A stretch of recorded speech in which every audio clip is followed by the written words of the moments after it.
Good morning. Good morning. Let me start by greeting you on behalf of the city of Gaia for being with us today. And let me also tell you that it's a shame that we're here, but it's a shame that we don't have Eric Alves with us for reasons that you are all aware of. He could not be here, or he would be opening this session. Unfortunately, his mother passed away, so he couldn't be with us. So I think we are all very sympathetic with what happened, but you know, life goes on. Life brings death, so death is also part of, well, have the respect that we all deserve.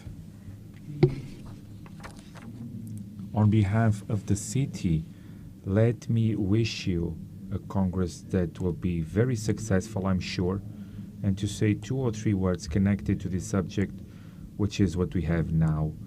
The project that you are developing and that you are about to debate is the Steps for Life project, aiming at transforming the cultural infrastructures and tourism infrastructures of the paths of pilgrimage in green infrastructures and eco paths, where we integrate conservation and the improvement of biodiversity. This seminar is placed between the actions approved by the EU or the European Commission to increase the transnationality knowledge transfer and to replicate these methodologies with proper results. This is the first project involving Spain, Cantabria, and Portugal, Gaia. About this is an habitat that lost a lot of presence in all the zone, and in the florist activity we have a lot of zones that we have less eucalyptus, and so we're trying to recover a lot of hectares of this habitat and interest. Also here the partridge, we also have some problems of habitat, and we have a diminution.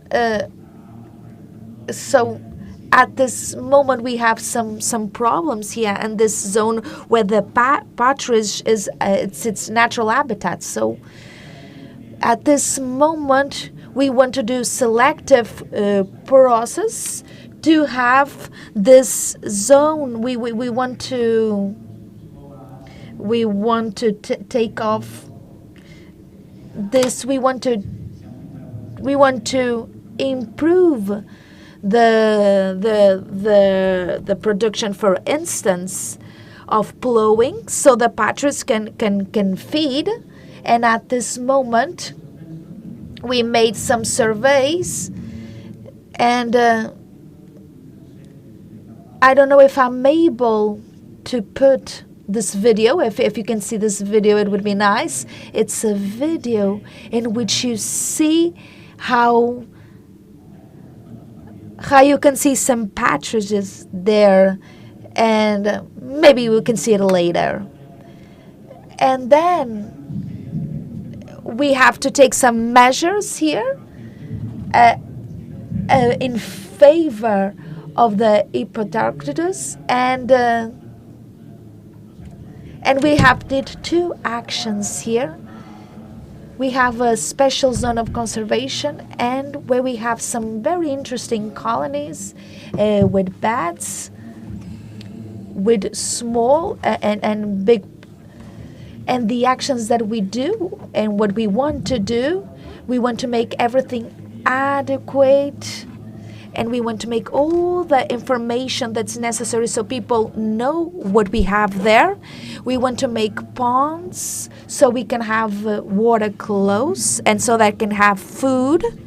The insects can have food of all the insects that are linked to these ponds. And we also have here that before the old trees, They're very interesting because of all the insects. They're very interesting for a lot of species that feed from those insects that are in this wood of these old trees and mature trees. We're also installing boxes of shelter so they can be there.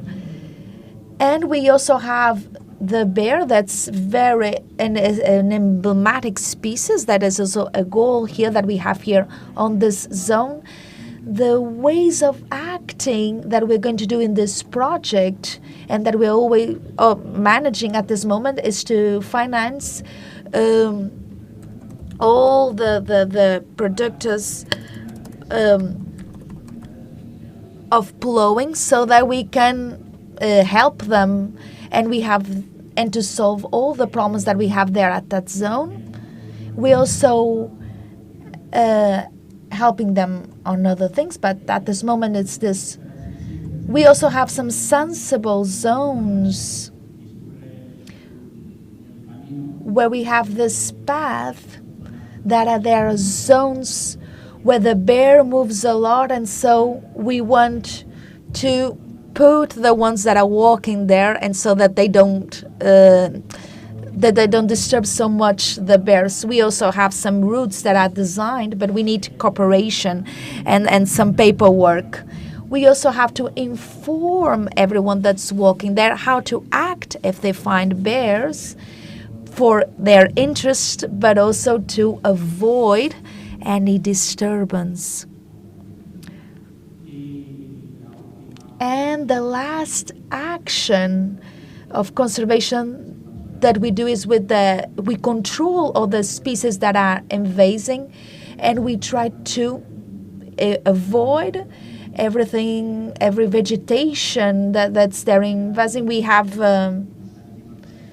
we took their bacteria and cortaderia, and we have taken other species that are there invading, and we hope to keep this way because some of the species are a nightmare. And we have here another species that we have here in the zone, and we have to see what the beekeepers need so we can coordinate with them and we can fight against this. And now I'm going to leave you here with my partner, Natalia, and thank you very much.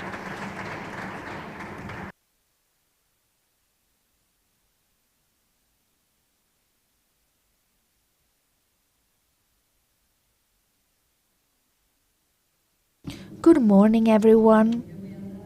I'm going to speak about the part of the communication of this project. And let's see if we can see this slide.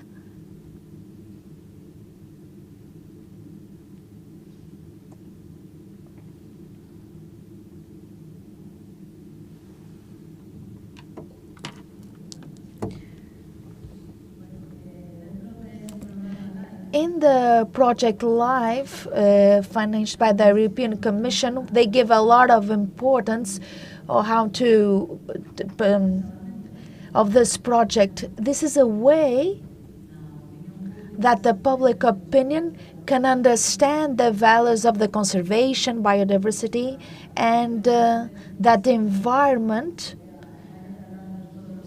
can be in all society. And here we have a resume of all the actions 1, 2, and 3 that we're going to comment here during this exposition.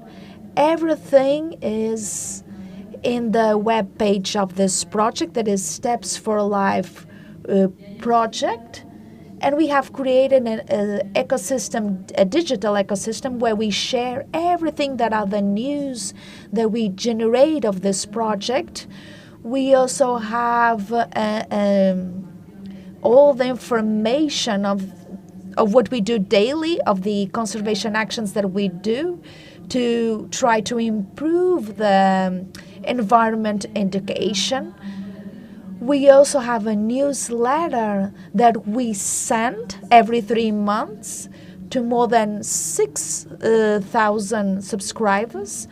And then we have a very important part that is the social ecosystem, where we have several networks to share with different profiles, and in each one of them we communicate to the public that we have in each of the social networks in Facebook, Instagram. In Instagram we have more than 500 followers and we are growing. We also have LinkedIn, that is a more professional social network where we have contact with other projects or the companies and entities. And we also have our email, where we answer any doubt that we have there. Another part that we have here is the program of education, of environmental education, where we have more than 230 people that participated in courses. Another part that's also very important that we have is that we also have on our webpage there that all those materials you can download by any entity and you can share on your channels. But we also have all the interpretation, and we have all the actions that we do on Camino Lebaniego and Camino de Santiago, and during Vila Nova de Gaia. We have everything there. And now, one by one, let's show you by the beginning. When we started this project, we developed a graphic line, an image that could, where all the discourse, all the speech that will be given till December 2026, you can see here our car that's very discreet, as you can see. And then we have all the merchandising and all that you can see here. Here, apart from the image, what we commented here on the web page is a design that's very fresh, visual, very pretty, because we want to reach a technical public, but we want to reach everyone. We want that anyone that comes to the web page, we say, okay, they're doing a project that is of conservation and biodiversity. They talk about weird things, but we understand it. Then here the newsletter, where we have here the news that we generate. And apart from us, as coordinators of the project of Fundación Camino Lebaniego, we also use all the channels of communications that we have, that for instance, in Facebook, we have more than 27,000 followers, and we reach a lot. We have publications where we have 300 million visualizations. We also have the associates of this project that daily they focus in sharing all our publications, all our posts that we generate. We put a tag, and they also do their own posts that we also share. And at the end, we use all the available channels to amplify our speech, and that we can reach the most public that we can. That's why we have the page in different languages, so we can reach the Portuguese public, of course, that is our associates, and also anyone that wants to follow all our communication. In our web page, we also have here a part that we call it our field part, where we have the informations that are more dynamic of our daily life, that is easy to read, and we also share it on our communication channels. And we also have here a part where we communicate, and we put the clip in the press. We put it in specialized places, in general places. We have here some examples that you can see. For instance, the magazine Quercus, that is a national magazine in Spain, and we also do some publications in Portugal. Yes, this is a very specific public, because who buys quercus is a technical public, but we also want to reach them.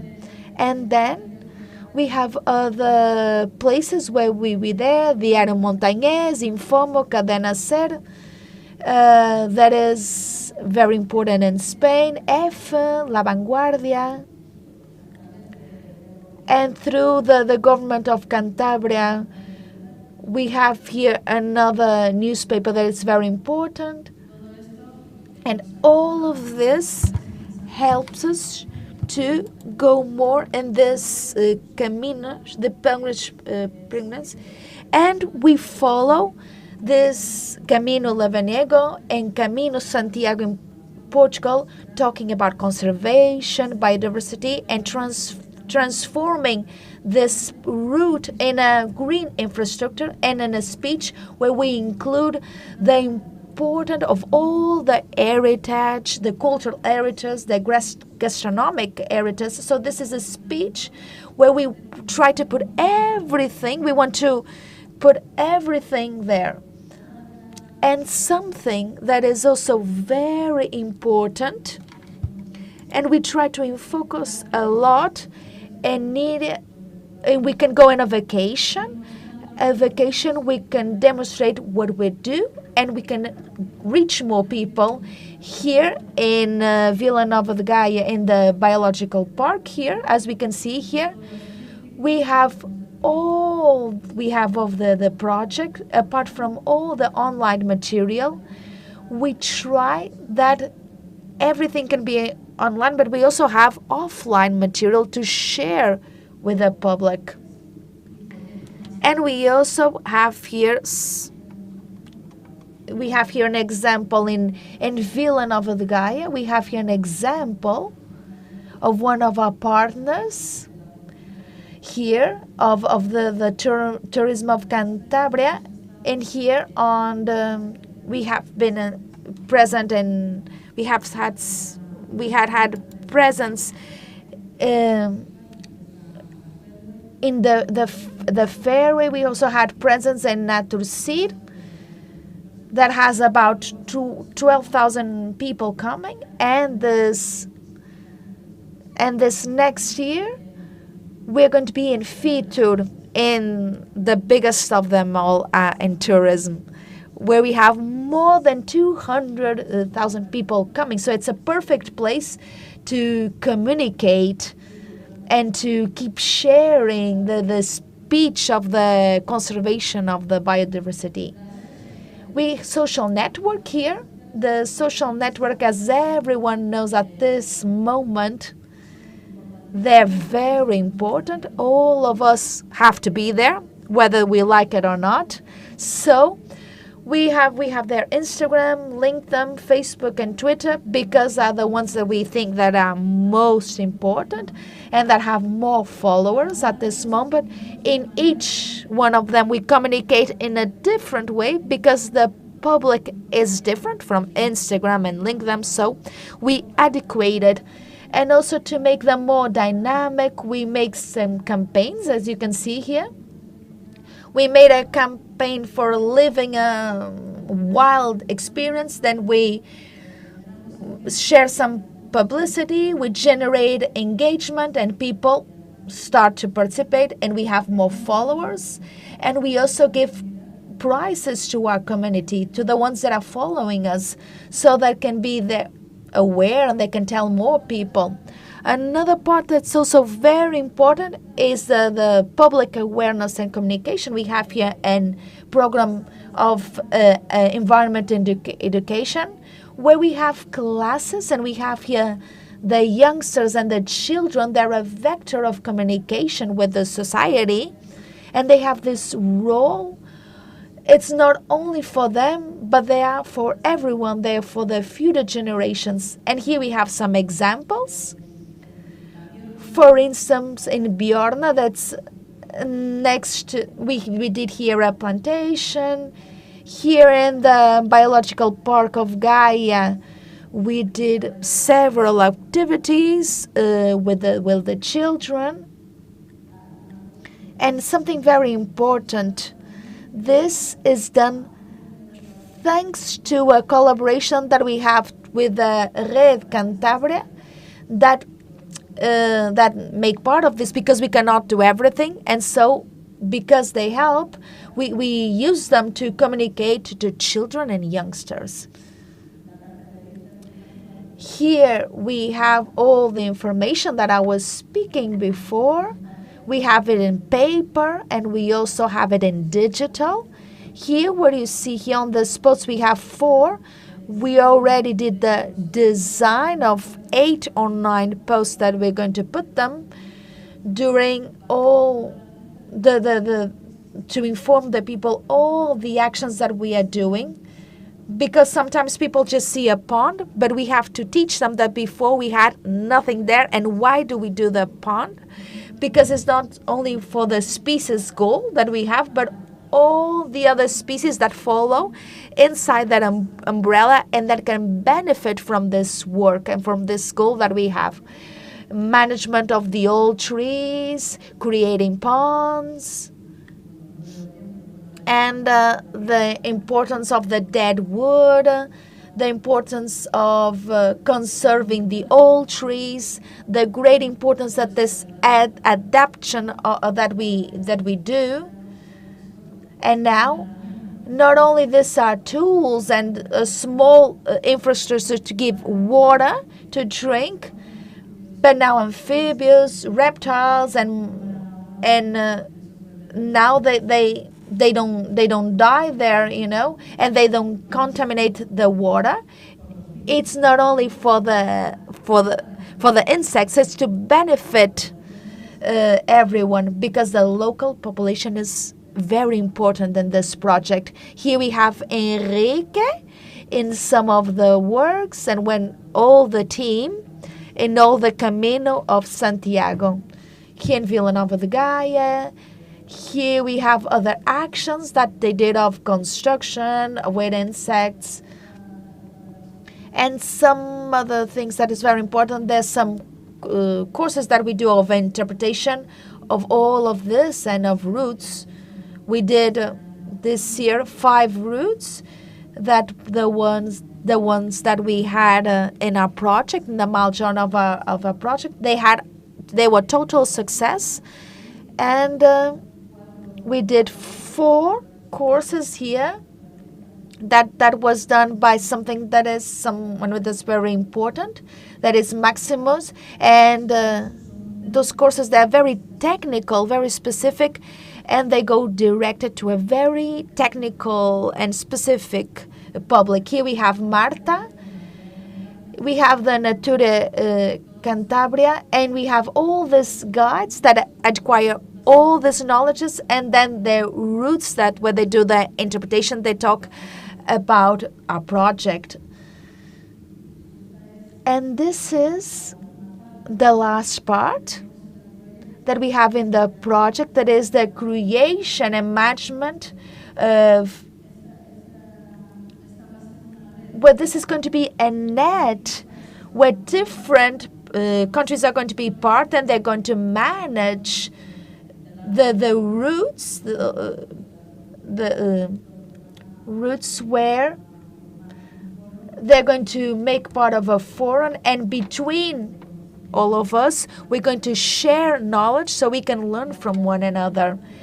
And we are going to create tools online, so when we're finishing the project, we're going to do a guide of good practices of all the actions that we have done, and that were useful and that were positive, and that we believe that we can replicate on other territories, maybe Spain or in the European Union. And all of this we're going to put online, and they're going to be there forever.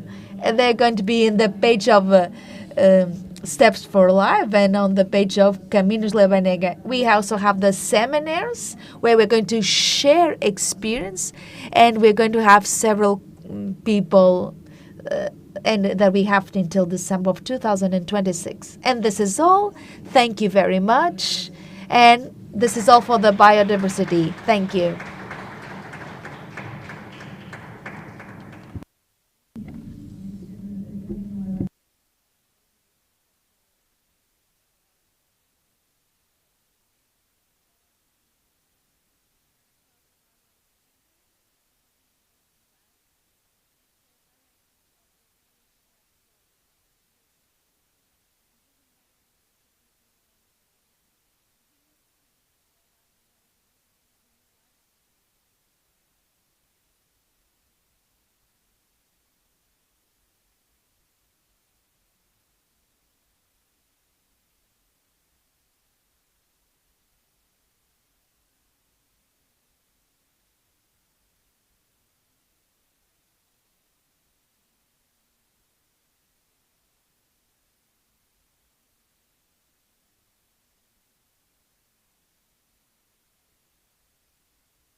water flows and remindering some waterways. We are working with strengthening carbon storage and, after all, last one, promoting biodiversity. The idea was to work with larger natural areas in some binding partnerships, and that's also quite a big part of our project, to work with the landowners and make them interesting in the methods and to have nature on the areas, converting their agricultural land for nature. We want to create ownership from the local areas and from the farmers, landowners, to be involved in the project and to have some lasting changes of nature. Bioscape, if you take it in number, it's a 5-year project running from October 21 to October 26. So we are 2 years into the project now, working very well apart with the project.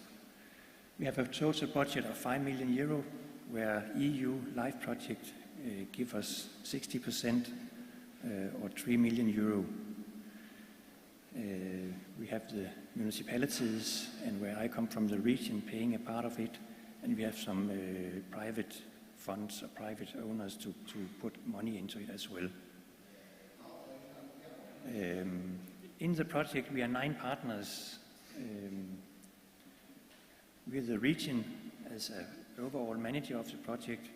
We have 3 municipalities as local project owners, and then we have some to help us. That's a University of Aarhus, who's making a lot of measurements and promoting some of the things we are doing. We have a very large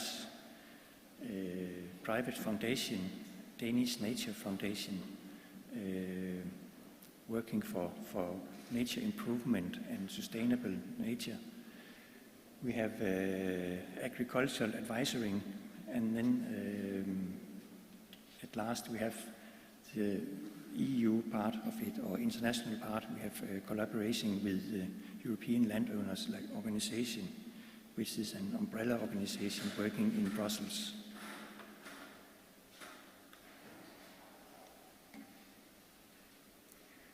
We work through 3 pilot projects in the middle of Jutland, central Denmark region. Denmark is divided into 5 regions, where we are the middle part, the light green part in Jutland. And we want to show how we can convert agricultural land to benefit both landowners, biodiversity, our environment, groundwater protection, and some climate actions. As I say, it's 3 areas in 3 different municipalities. On the west coast, we have a lake, very unique lake, a nutrition poor lake with a lot of spices, and for Denmark, a very special lake where some of the spices are the only places where they are existing or growing. It has been polluted during the last years due to ochre coming into it and nutrients, and we try to clean it up by taking the land around it out of agriculture and work together with the farmers there. Also, some of the species, they have disappeared, and as I said, it was the only place they were in Denmark. So we have the University of Aarhus try to find it again in the sediments, to find some seeds and start growing them again. They have done it this year, not found the really interesting ones, but they're continuing, and we hope to re-establish the flora there and all the water spices. Then we have the second one. That's an island of Endelave, it's called. It's a small island, but a very special nature, 10 kilometers out in the sea. Only 150 inhabitants, but we have to secure their work with the nature and secure their groundwater. They have problems with the groundwater, and we are trying to take out the farmland with there, so they can secure the groundwater for the people there. And also it's a very touristic area with many people coming there every year to visit the island. And we have the last part, that's Åstrup 5 it's called. It's an area, a large area, low-laying area, which has problems with nature. It's small nature areas, but not connected. So we're trying to connect it and also work with the water flows and strengthening carbon storage.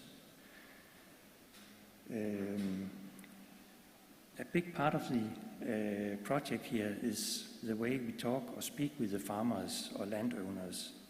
And we're introducing a system called connective negotiations, which I'll talk about later on how we do it.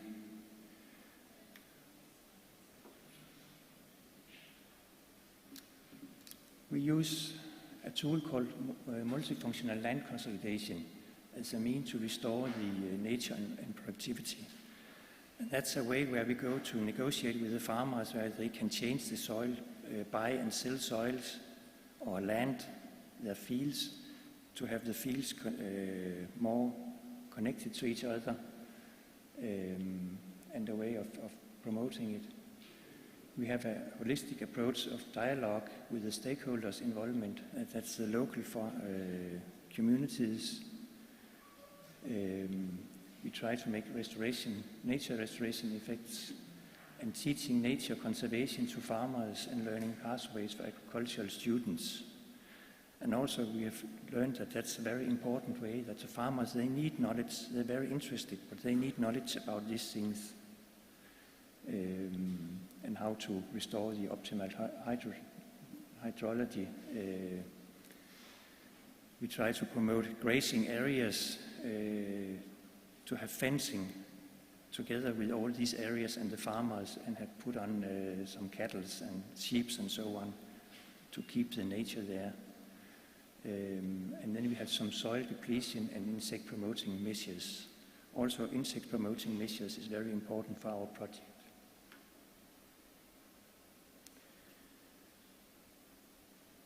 In Denmark, 60% of our area, that's agricultural land. And during the last many years, it has been larger and larger farms. They buy each other, and there are not so many farms anymore, about 5,000 farms in Denmark, but they're quite large. And that also means large fields where there's no nature. It's almost like deserts in these big natures. So we try to change this with pastoral areas in the open environment and put on some livestock on it, and make the farmers work together on that. All in the project, we work in a matrix with these three areas where we try to develop tools and methods to change it and make it agricultural land more nature friendly. We have some training on behalf or training of farmers and agricultural students, as I said, working together with an agricultural farming school, and have some very good experiences there with the courses there, making some, education and games with them, where they sit in a big group and have to games and have to change the land in the game, and that way how to learn how to do these things. And then of course we have a lot of communication, and both in Denmark, where we use different ways, and also a big, on a European level, we try to develop all these things and our experiences. Part of it is remindering streams to create wetlands, and also for nature to be there, to get a climate stable effect. One of the places is Åstrup. There's a big holiday cottages, and they have problems with water there, with both high sea and also from the backlands. When we have storms and rainwater, they get flooded. And by remindering the wetlands and creating these new lakes, we can solve the problems for them, or we hope we can. And in the same way, we work with the nature and have connected areas and green infrastructures in these areas instead of divorced nature areas. Involvement on stakeholders and farmers is very important, as I say, for a lasting solutions. And we try to develop the knowledge and learn from each other. That's the way from the municipalities to work together.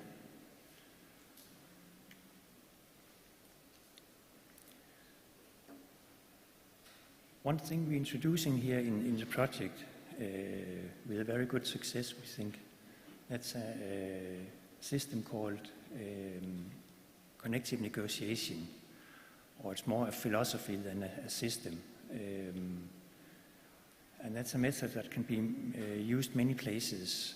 Like we are negotiating everywhere and many times in the day.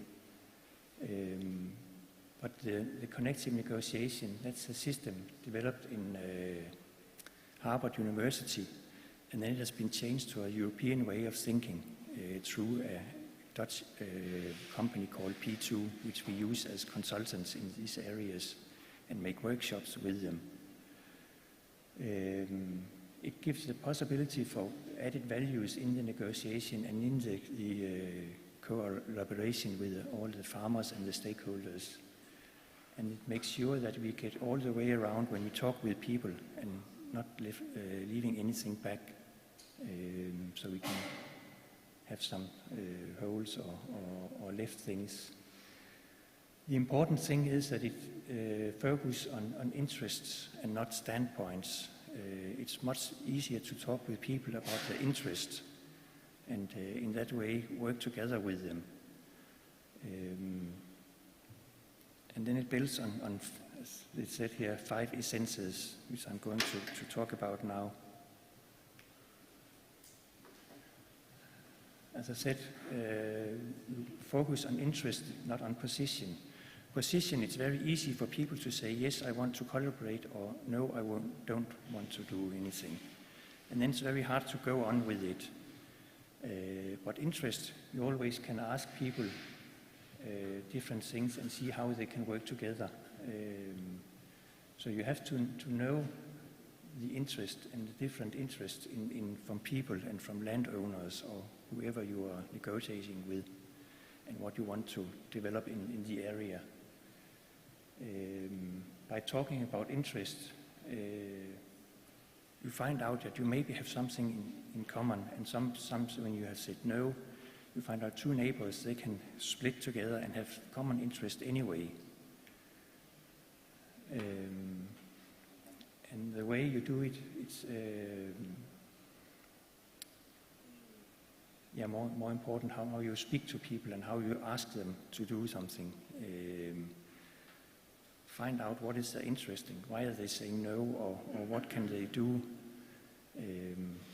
how they can see the world and how they can be interested in connecting or developing the things. And we say it's a win-win situation where both are winning. It's not like a normal negotiation where one is winning and one is taking something. So it's more making a bigger efforts and make everybody work together.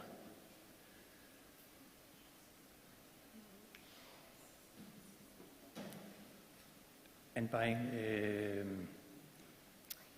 talking about interest, we say we're making the pie, enlarge the pie and create value. Instead of having a little slice each, by combining all the interest, you can find some more things and more positive ways of working together, more interests, and find out sometimes that one guy, if he needs some new soil and another one wants to sell his land, or one is having good pastures and the other one needs grassing land or something like that, you can put this together and have a larger pie also for the local communities where they have nature or whatever they can develop in the area. Often you find out that neighbors, they don't speak together and they don't know what each other want to do. So by speaking here, we put the ideas together and have new, hopefully greater ideas and better way of working together, or collaboration, and enlarging the for a better solution. Also, by doing this, we're trying to search in creativity and make creative solutions in the way we do it.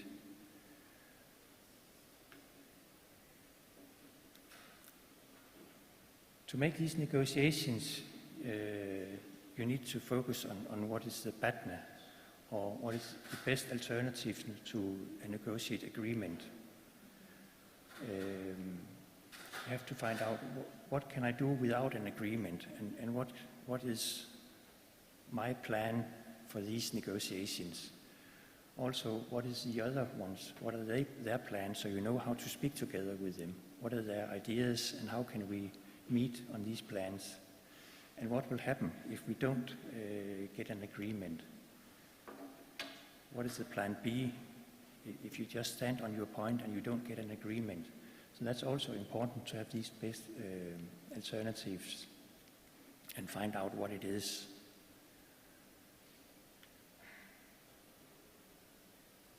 Then it's important with joint fact-finding. When you go out negotiating, when you go out changing some agricultural soils, the one who knows best about the area, that's not the municipality coming out speaking with them. That's the farmer himself. And they know what's going on there. What is the soil, what is the land, how it looks, and so on. So you have to go out and share knowledge and agree what knowledge do we need, how do we get it, where do we find it, and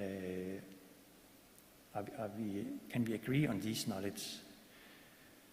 We have found out an example on the Lake Ben in the area, where we want to stop the drains to have the, what do you call it, ochre, stop that running out of the soil. And also to raise the level of the water in the waterways, remindering it. And the farmers said, oh no, because 500 meters from here, we will have problems if you do that. So we've been out measuring all the drain system and the things on the farmland, and can see that the farmers, they're right, will have a groundwater level raising at that area, which can cause problems. And that makes it positive for the farmer that we agree with him, we talk with him, and he can see that we have common interests and how we can develop it. And then we get back to the system again. So it's very important to see what is true and what is not, and agree on how we find out things, and also what we can't agree about. Sometimes you can ask someone to make a measurements, but the farmers not always trusted it. You say, this says the report, and the farmers, they mistrust it and say, how did you get it, and can we be sure on that? So it's very important to go out and make these things in common, also to make them believe in the systems and to join all the things here. Then it's important to build sustainable relationship. Relationship is important just to be able to negotiate with the farmers and the landowners, also for lasting relationships, and a way of them to trust you, and to join the system and want to collaborate with you. And that's just normal personal things we do there, but we have to do that, and also for the local community, so they feel they are heard and their interest are taken into account there, and we are listening to them. That also makes it lasting. Very many, we call it projects, they stop when the project ends, like here, when we end, they are coming there. It stops and it goes back again to normal conditions. So it's important to have these relationships to build trust and make people feel they are part of it. And so we have lasting results on the area we're changing. And everybody feels they are heard, and we work with them and on their ways of thinking, their ideas, that we take that into account.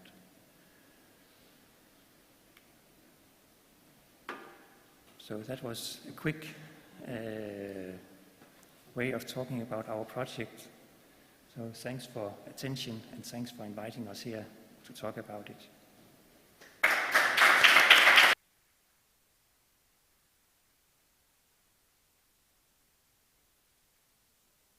Thank you so much. And now we have the question time. If anyone has a question, please do it now.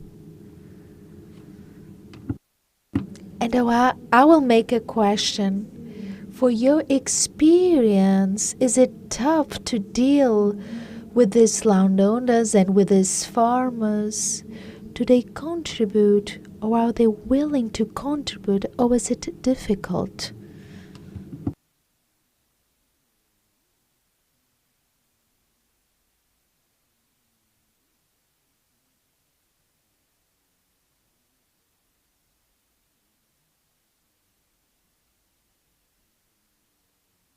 Municipalities and the farmer, they don't always work together. So the farmers, at first, they say, oh, what do you want to do? Tell us what you want to do when we invite them to a meeting. But then asking them these and use this connective negotiation, they said, now we understand what you're doing and you want to listen to us. And they have been willing to work together. We have invited them to meetings. They're first of all saying, how do we speak together? What do we do? Do you go to the press or the newspapers tomorrow, or do we keep inside here? So they feel trust about what we're doing there. And then putting them up and say, what is your interest? How can you see this? And we have put them around the table there, big groups, making a map and say, how can you imagine this area to be developed and how can we use this area? And discussing that, putting small notes on, writing on this, they can see that we want to work together with them and they can have some positive things out of it. And also, because it's also important to be aware that they're living off their land and they must be there next year, and in 10 years maybe their children have to take over the farms and so on. So it has to be a long-lasting working with them, together with them. And in that way we have had a good experience here. First of all they say, oh no, what are you doing? And now you're coming, want to take our land and so on. But experience that it's a benefit for everybody.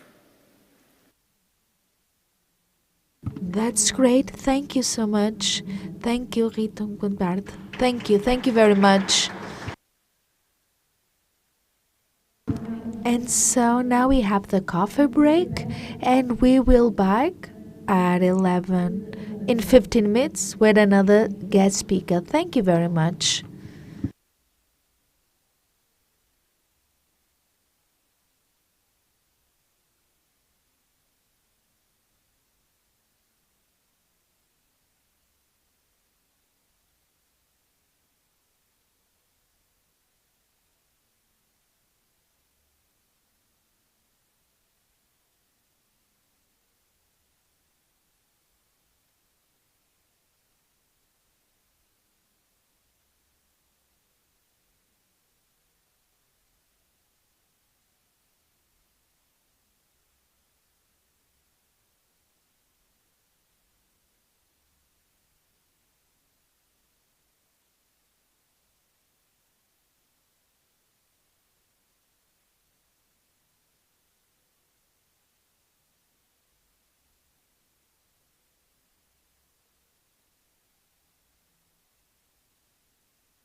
Welcome again.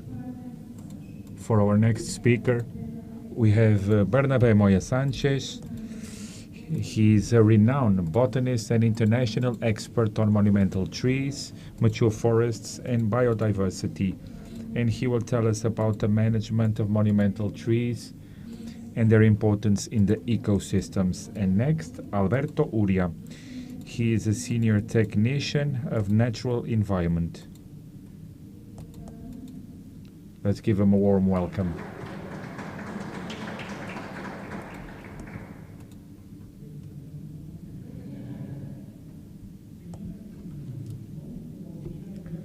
Ladies and gentlemen, good morning and thank you for participating in this meeting. Let me thank the partners of the project, Vila Nova de Gaia also, for having us to participate between professionals in the management of biodiversity. First, I would like to greet you for launching this project live to bring back the traditional routes of pilgrimage on the Way of St. James and the Way of Lebaniego, associating to the study in the conversation of biodiversity and in the sustainable development. So, biological diversity and cultural diversity as a green infrastructure is an engine for the rural development. We are here to present the initiative of a refuge to protect biodiversity.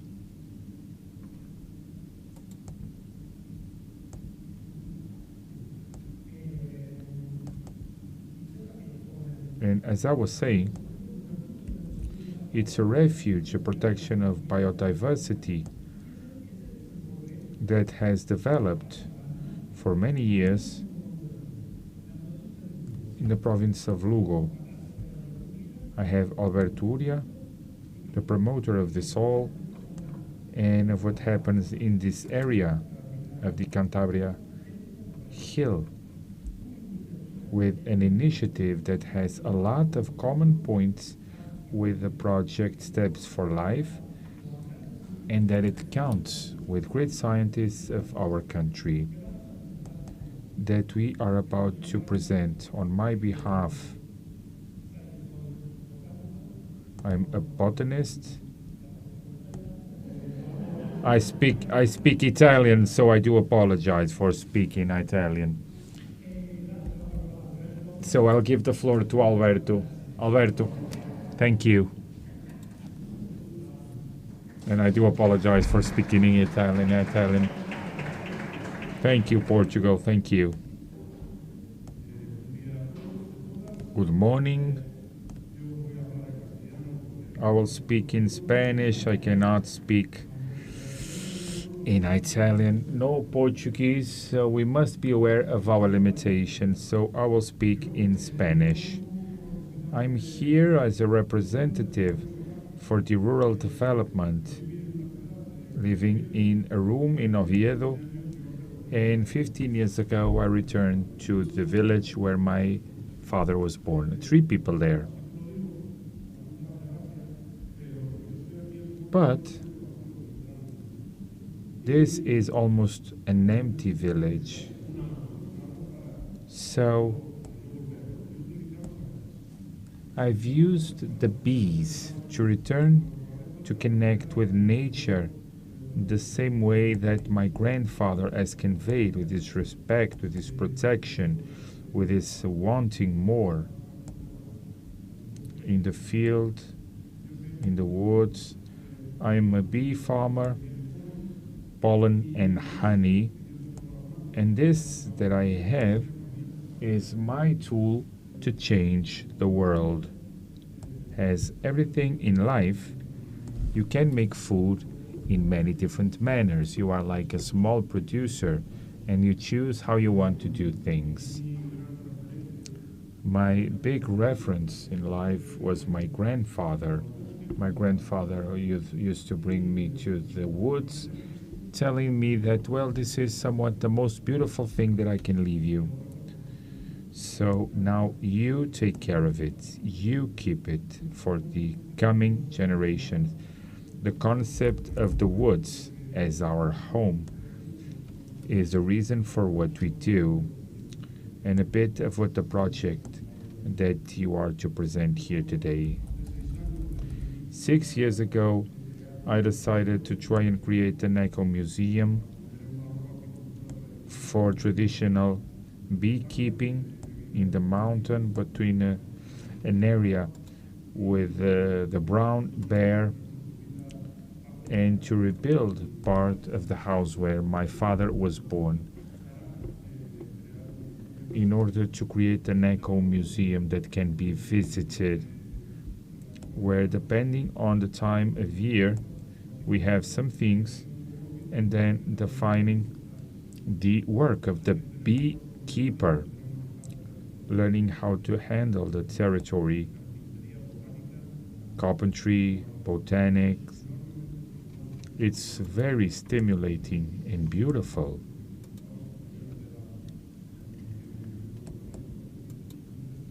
So it's quite stimulating, the subject of education and sensitivity, trying to go around a sustainable manner and respectful for the environment, which is actually quite beautiful. In my territory, there is a brown bear since, well, always, and there are structures, stone structures, that are still dry stone walls, and according to UNESCO they are World Heritage. Defending a bit the beehives. This was the first that I've rebuilt with some few friends 9 years ago. I've rebuilt other two, 300, 400 years of age. This one has 10 meters in diameter, 17 meters in perimeter, and 3 to 4 meters of height. It's an area that it's vulnerable. It's a special area. As a small producer trying to participate on the preservation of nature, it's quite exciting. Working here every day, and this is actually quite beautiful. Starting from this history, let me tell you what a cortin is, the story of my life. Every year we get this limited edition with 400 flasks that we sell, and 100% of the benefits we use it to rebuild this kind of hive, ancestral hives. Many years ago when I started, somewhat they were telling me that as a beekeeper, let's say it's almost as a pollinizer of nature. Not the bees, us. When you read and you study a bit, you realize that beekeeping might become good, but it might also be a problem for the environment and biodiversity. Like everything in life, everything in a fair measure, in a prudent manner is good, but in an intensive manner it's not. So hives are also part of this. I live in an area that is very special in terms of the climate, for having the Mediterranean influence, making it that our hills have different species, a lot of them, and as all vegetable species, a lot of insects and animals associated to it. Our administration tries to research and wanting to know about the natural areas, so what we tried to do was to do it in part of an entity called the Corripa Association. And what we do is to preserve nature and projects that makes us happy. Giving an income or not, it's the last thing that crosses our mind. So we have discovered that there was a lot of species, quite interesting, bees, and also flies and butterflies, Bernabé will tell you about the results of one of our projects. We want a garden of pollinizers for different kinds of butterflies, but what we did was a census for insects,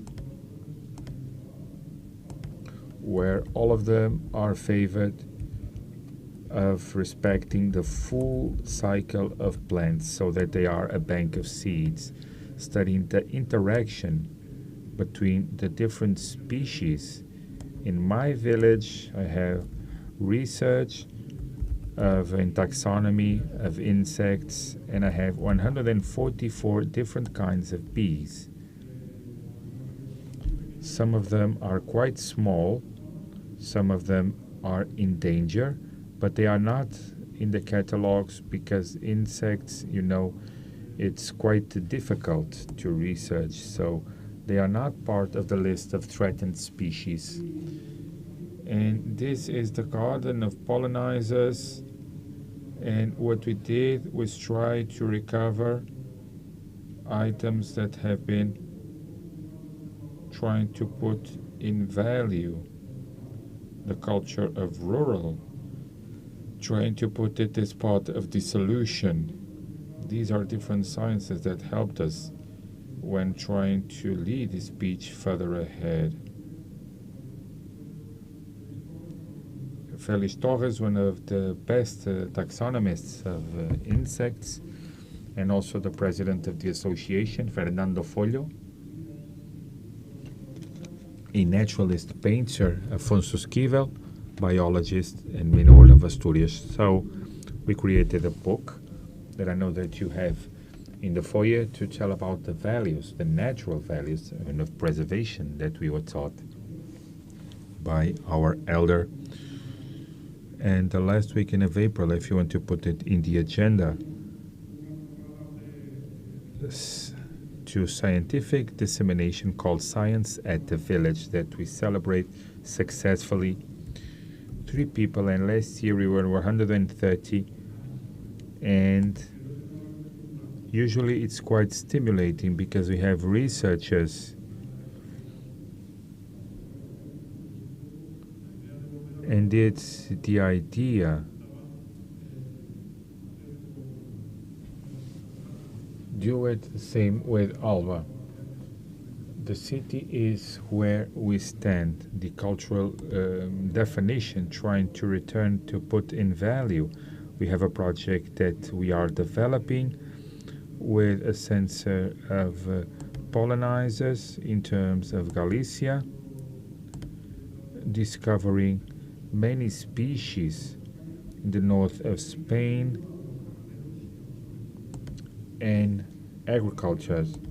And at the end, it's a speech that is quite close. And because I'm a producer like they are, and I am being able to bring them this preservation, something beautiful happened with this sharing to see that there is a future. And it was a milk producer that called me and worked me what was the bee that he was seeing that he had in the cows. So the number of the species. So as a person who lives at a village and a small producer, I think that it is pivotal that we have the people who are living in preservation, because what we do in terms of preservation that are experienced with all the species is people who live voluntarily in these villages. And well, we are restoring water habitats for environmental education, training. This is where we made a celebration of science at the village, which is beautiful, bringing it back to people. And we are here to talk about a project called El Soto de Humboldt, which is inspired by this person, which is Fernando Folho. He died 2 years ago. He was one of the best painters in this country. He gave his life to nature. I owe him a lot a lot of conversations. He changed my life, actually. So we wanted to highlight the role of the pioneers of science and the role of women in science, creating a resource, recovering a 5-kilometer path where we are developing many works of census of biodiversity, focusing on amphibians and above all on insects.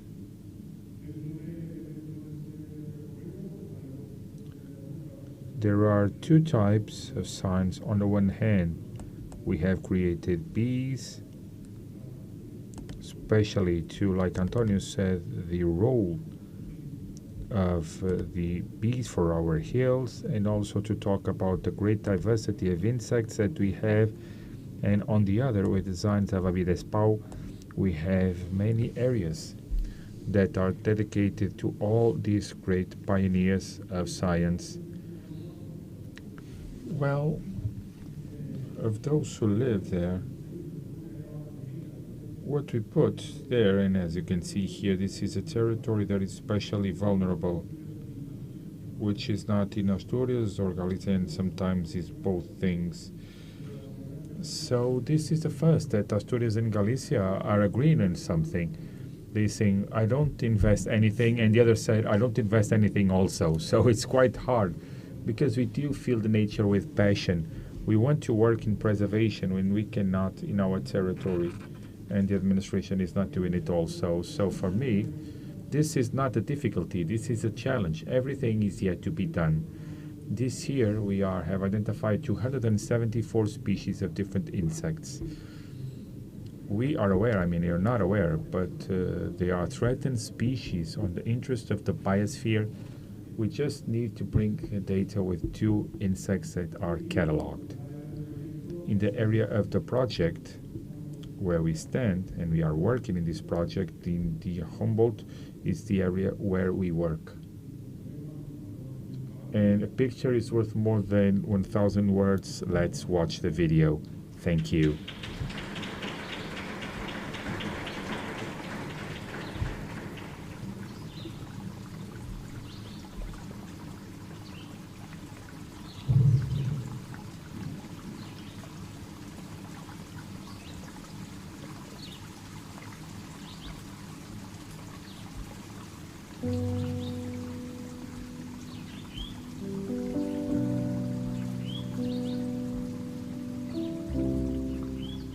Salir del ruido que te rodea día To a leave día the noise that surrounds you llegar a day una by aldea day, bañada and por el arrive in sonido a de village las bathed aves, by the la sound of brisa que te birds, acaricia the la breeze cara that y caresses your revuelve tu pelo. face and ruffles your hair.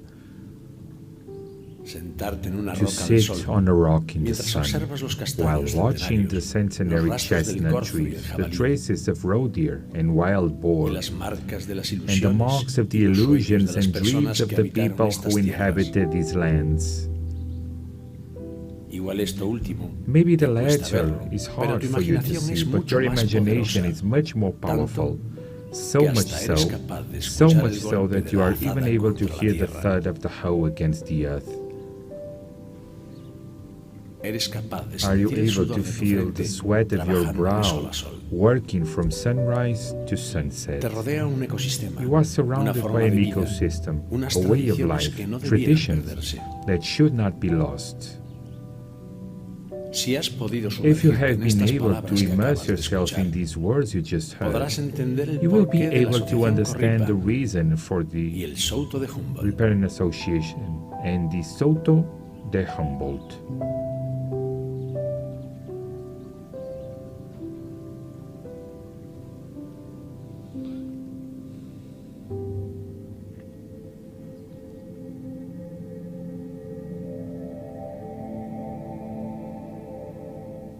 Corripa es una asociación a nivel estatal sin Corripa ánimo is a de lucro statewide que lucha por la non-profit conservación association de la that fights for naturaleza the y del mundo conservation rural of a nature and través the del rural estudio de world la biodiversidad through y the de las study of tradiciones, biodiversity and aunando traditions, educación ambiental combining y environmental ciencia. El education Soto and de Humboldt science. es un El ejemplo Soto de vivo de Humboldt is a todo living esto, example pues of all une of this, ciencia, as it arte gathers y science, naturaleza art, and en un nature mismo entorno. in the same environment. Para ello, For se ha this restaurado purpose, un antiguo an sendero old circular de circular path 4,6 of kilómetros 4.6 que llevaba kilometers abandonado that más had de been 50 abandoned años. for more than 50 years has been restored. It is the same path that my father and before him my grandmother, my great-grandfather walked every morning to take the sheep and goats to the mountain. So for me, this place is very special. I played here as a child, and walking it now is indescribable. We created 2 ponds for amphibians. We restored dry stone walls, a corripa where our elders preserved chestnuts. Inmersa en este camino Immersed in se this encuentra la ruta de path las is the abejas y route las of the bees and mariposas, con butterflies, paneles with explanatory realizada por panels Luis made Oscar by Aguado, Luis Oscar para Aguado fomentar to el promote the conocimiento y la knowledge and importancia de importance estos of these insectos. insects. We We have been working for more than a year and a half to make this dream a palpable reality. We surrounded ourselves with great specialists to expand the knowledge of this area by making biodiversity censuses and identifying the fauna and flora that exists in this place.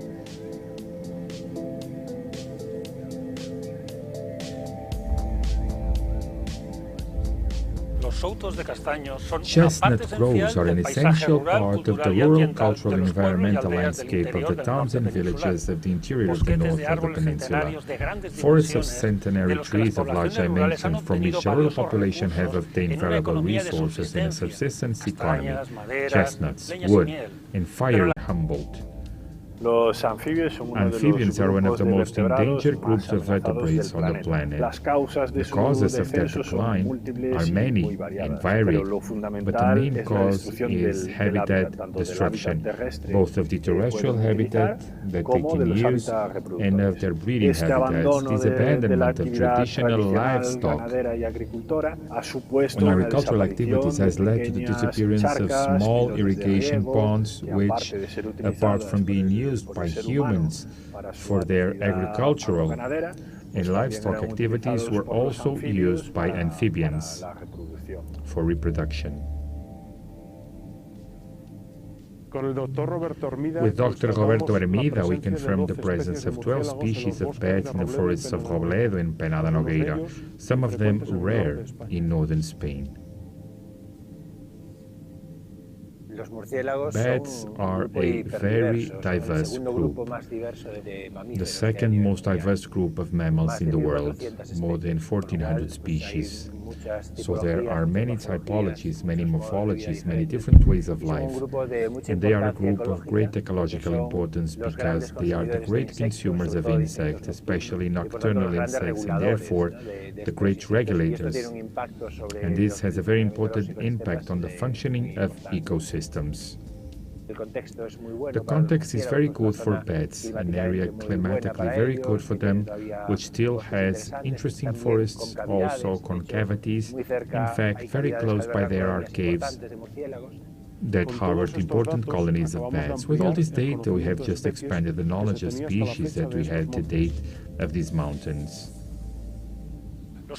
They are inhabited by an infinite number of species of macrofauna such as bears, bats, woodpeckers, and discrete salamanders. But especially significant is the presence of thousands of species of specialized invertebrates such as beetles, solitary bees, butterflies, and nocturnal moths. With Dr. Felix Torres, we made a laborious census of pollinating insects. And we identified 37 species of wasps, 21 species of beetles, 37 morphospecies of flies, and 144 different species of bees. The pollinators, and above all, the bees, understanding as fundamental pollinators of this large group of hymenopterans, since they are the fundamental resource for the vegetation with flowers in our nature. 80% of the vegetation in general and 90% of the cultivated vegetation depend on the pollination by bees, or pollination if we include flies, dipteros, butterflies, and even coleopters. The aim of the Souto de Humboldt project is to know the diversity of pollinators in this area of the Lugo Mountains where nothing was known about. fungi, lichens, mosses, and epiphytic plants, many of which depend exclusively on these last stands of mature trees to survive. Chestnuts, old-growth trees, and mature forests are the living proof of the ability of trees and forests to cope with climate change and biodiversity loss, protection, restoration, and botanical management of the last chestnut groves severely threatened by pests and diseases such as Asian wood wasp and chestnut canker, to which must be added this population and abandonment of the rural world are essential to meet the challenges presented to us by the health of the planet, adaptation to climate change, loss of ecosystem services, deterioration of ecosystem, destruction of habitats, extinction of species, deforestation, and finally, certification or desertification in this case. In short, the Soto is much more than a path for the recovery of cultural heritage. It is nature conservation and scientific research and dissemination. It is a unique self-guided trail in the whole region because you can admire the pictorial work of Fernando Fuello and David Spa, made of natural details and pioneers of science and the defense of the natural environment that make this place something very special that even in the same space as Alexander von Humboldt always suggested art, science and nature that we invite you to discover.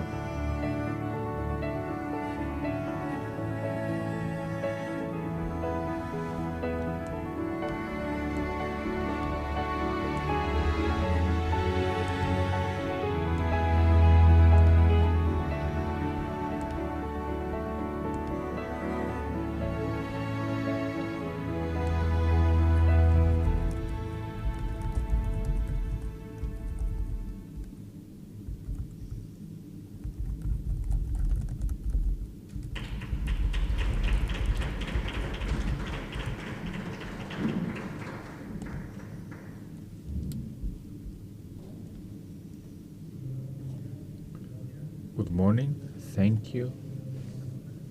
I think that I didn't even have to be here, but let me present you. The stars are the insects and people who study them, and I think this is a good example of what is happening.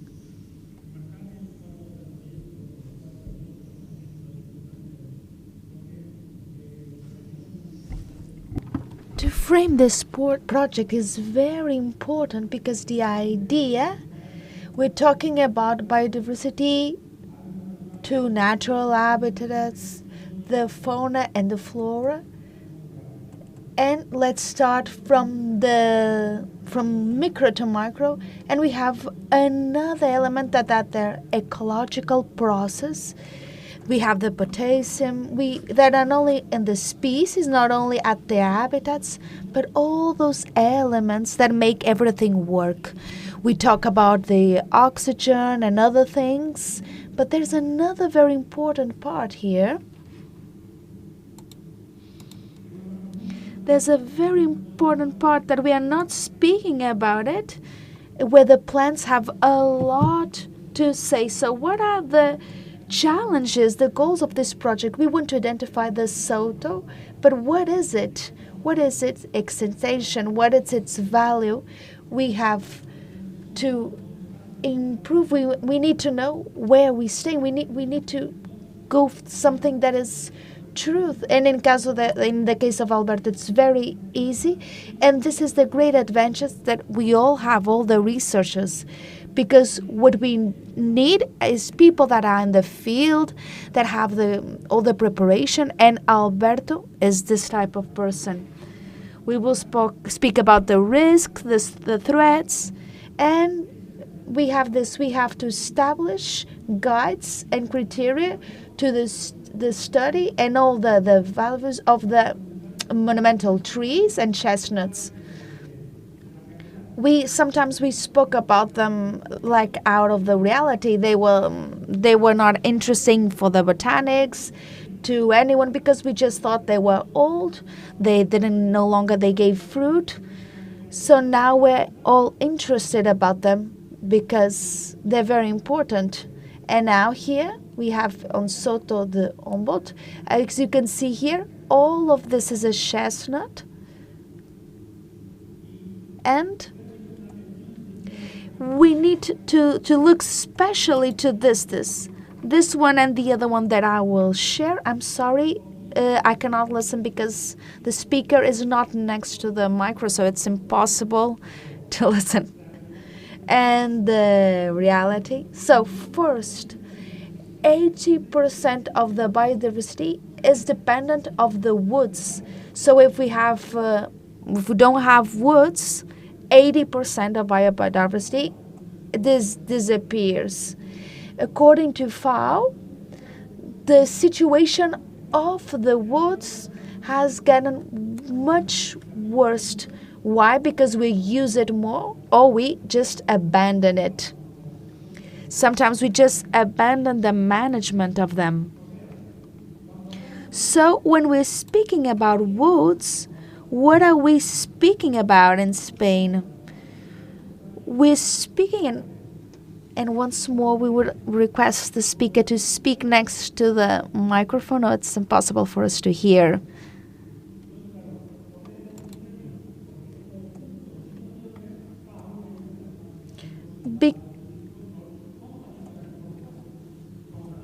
As it happens in Portugal. So this that we say, it goes against the nature of it.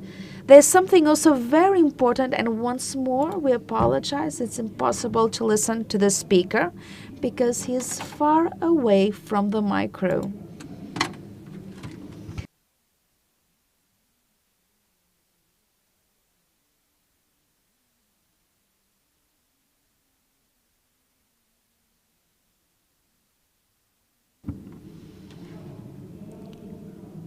Once more, we apologize. It's impossible to listen to the speaker.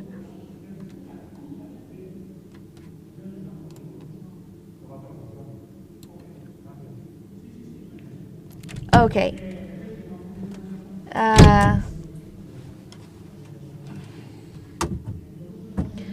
The mature woods are very scarce, and I'm going to say something that you're not going to like.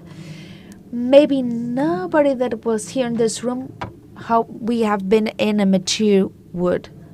And so we need to think about this, because mature woods, at least 10 different species of trees, and it has to have all the biological cycle from the seed that will flourish on the next spring until 5,000 years after. So that complexity, maybe we have never visited.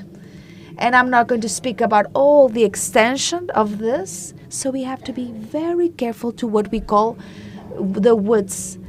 So I was a director doing 23 years, and the distribution of monumental trees is of 80%, and it's increasing, and increasing, and every of us are aware of this. If we see the causes, we can see that this loss of these trees, there are anthropic practices. So they don't die because they're old, because that sometimes happens, because the trees have other genetics. So what is these practices? They're speaking about us. We are guilty for it. They don't die. In the majority of times, we are the one that kill them with love, but still we kill them. And at last, it is we don't have the sensibility. Us that are the owners, or the managers, we're not sensible enough, and so the touristic activities are sometimes a big problem for it. And we're speaking about managing the maturity of the woods, of the trees, and each tree, and it's something unique. And here we depend a lot of organisms to live. It's not that it's rotten, it's the only habitats, and we know what we're speaking about. So when we're speaking about managing how mature it is, first of all, we need to study and to have the intervention in an individual way of the rural and of all the nature. And then what is important. So we have to conserve. So we have the presence. We need dead wood in the soil, and we also have as it rotten, we need to have all the extension of the cycle, and then we have to have it demarked in a vertical plan. So the soto before was clean, as Alberto was saying. The sheep would pass on, and that space was abandoned, and now we have another thing. So the diversification is that we're creating a plan. For example, the olives. If we don't have a diversification, this is the elements that maybe you need to have. And this is what we're talking. We're talking about this. We're talking about mature trees. We're speaking about this that you can see here. That is the biodiversity. Here we presented two elements of Fernando Foyo. The first one, and once more we want to apologize. It's impossible to translate. And this is an old tree, but has something of new. What does this mean? What is the future of this? And why is it there? That's what we need to understand. And then we can understand if it helps, it doesn't help, or if it's necessary. But we need to understand why. Because in a tree, they're not, or like in a person, then they're not things that are failing. So everything that has an explanation, we need to understand it, and then we know what to do. And then we have an insect that is being protected in all Europe, and that the trees eat them. But what trees eat this insect? All the trees that are very debilitated, those are the ones that eat those insects. Sometimes we distinguish the activity. So we need to see what are the parts of the tree that are not neither alive or dead. And this is what we need to define the states. And this is not important. We need to know what is happening. So the Irmida is a pathogen that if the tree is strong, the tree will not attack it. And we have trees with 30 years with a 30% of organic material. And where can we find this? In Zenegeda. It's very important because it's a landscape. We have 60% here. We have, so our woods, this is the landscape. And from, as you can see here, we can combine all the elements, the agriculture, the beekeepers can be there, and they can be composed this way, as you can see it here. So we have several species here. And which habitats are inside the Union?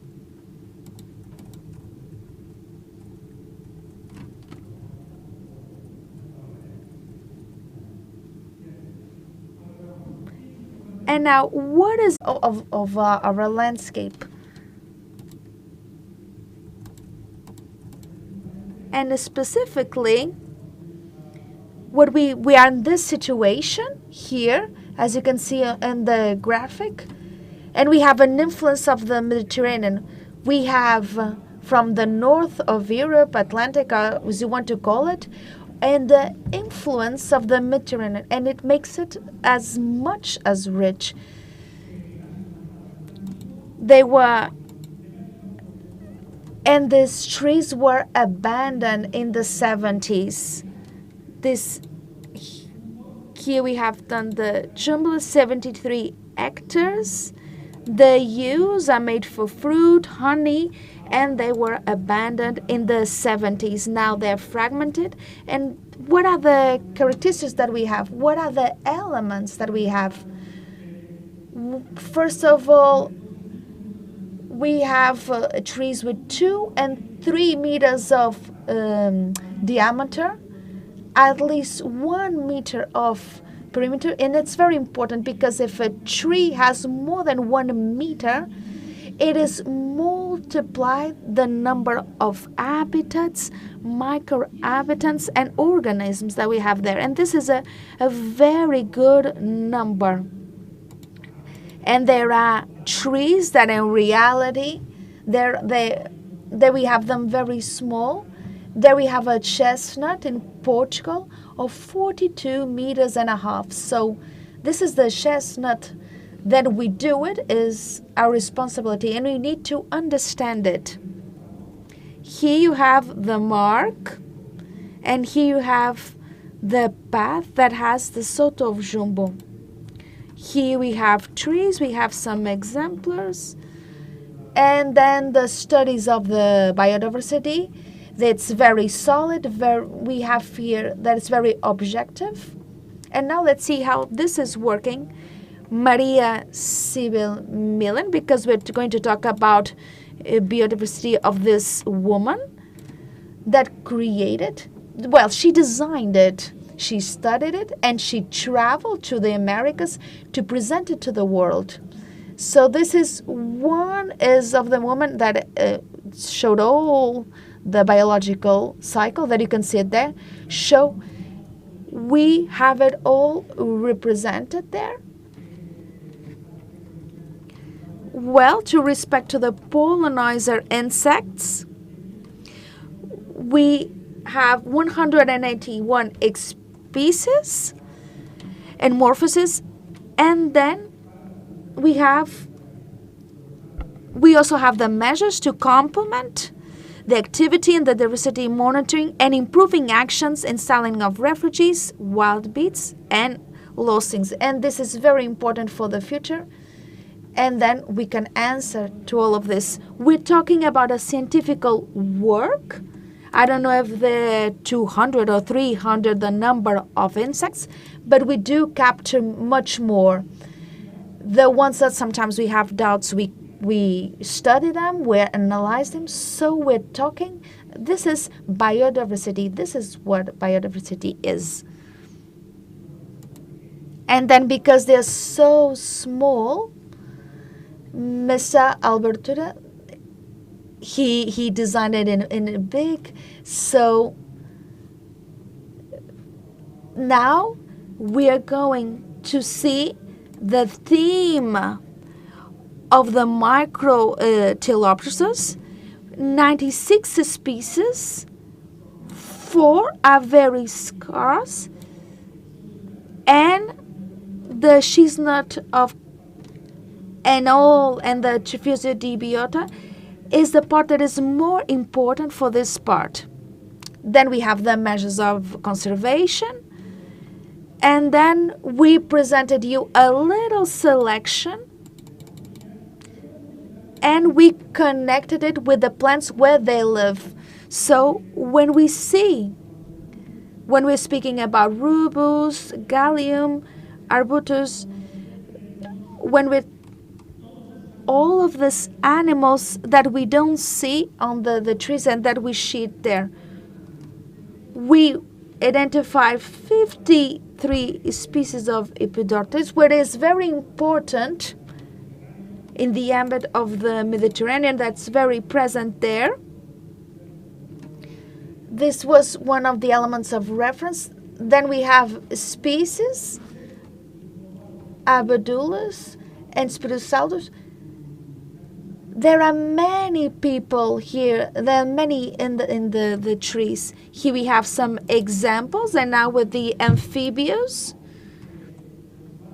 from what all except Spinosus, they represent some time of threat. And here we have the chestnut of the woods of chestnuts that are favored by this presence. Now, we also identified 6 species of reptiles. We have a lot to do here on this theme of the reptiles, and it's very interesting. And then the most important is this landscape. It favors the presence of reptiles. We're speaking about open spaces. We have some habitats with a lot of rocks that need this to move. We have a lot of exposure to the sun. That is very important. And this is very important to live, to fix, to do all of their cycles. And then we have the vegetation with a lot of trees. Here you have some of them. And we identified here, we have here more species. With the bats, we identified 12 species. And all of them are categorized, and at least 7 species were added to this kind of woods, and including this species uses the chestnut woods to feed. So we're seeing all this dimension that they can get to other woods. So this all trees identified a lot of diversity, and this also means a great restaurant to feed. And the birds, we have 59 new species. And the mammals, we have 14 species. And here we have some other examples that by the painter Fernando Foio. And this is what the artists do. They see other things. Then we have the actions to improve the habitats. We have the restoration, the creation of gardens.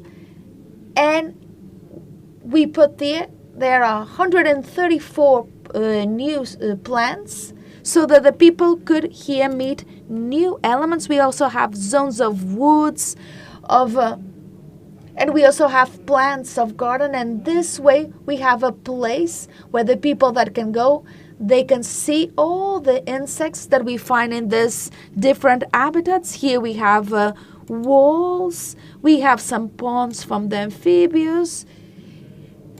Here you can see, and this is an element that's very important for me and for sure for you, that is to identify the woods of chestnuts. So the goal was to understand if this place was important, if it reunited the wood, the material, trees, and then, yes, it did. And then our next step is to do a study. So now we have the basic elements. It can be interesting. Yes, it has interesting trees, and now we have to prospect, we have to characterize, and we have to delimitate the Soto of Robelo. And then what are the indicators? We need to see the composition and the number of species, the structure, the dead wood. If we have trees that have a lot of age, what are the microhabitats that we have there? Because the microhabitat sometimes is not the same one that we have in 20 meters further, and we don't have the same insects and the same animals. So we have a lot of factors that make it the biodiversity. So we have to establish indicators, and we have to establish indicators that have to be individual and ontological. Where is it developed? Is it old? But because we need to make all these type of questions. We have to see the morphology and what is the relation with the tree. How does it function? Are we expanding? Are we coming back? Are we making evolution? What are we living now? What is happening? And all the biomedical, and then are we going to cut a branch where we're going to have a problem here? And this is very important for us. And we need to understand that here we have a great responsibility. Then we have the dendrological, is to see, is it any organism that is causing a problem? But we have to see if any organism is causing any type of problem. Then we have to see the use of the space. This is the individual.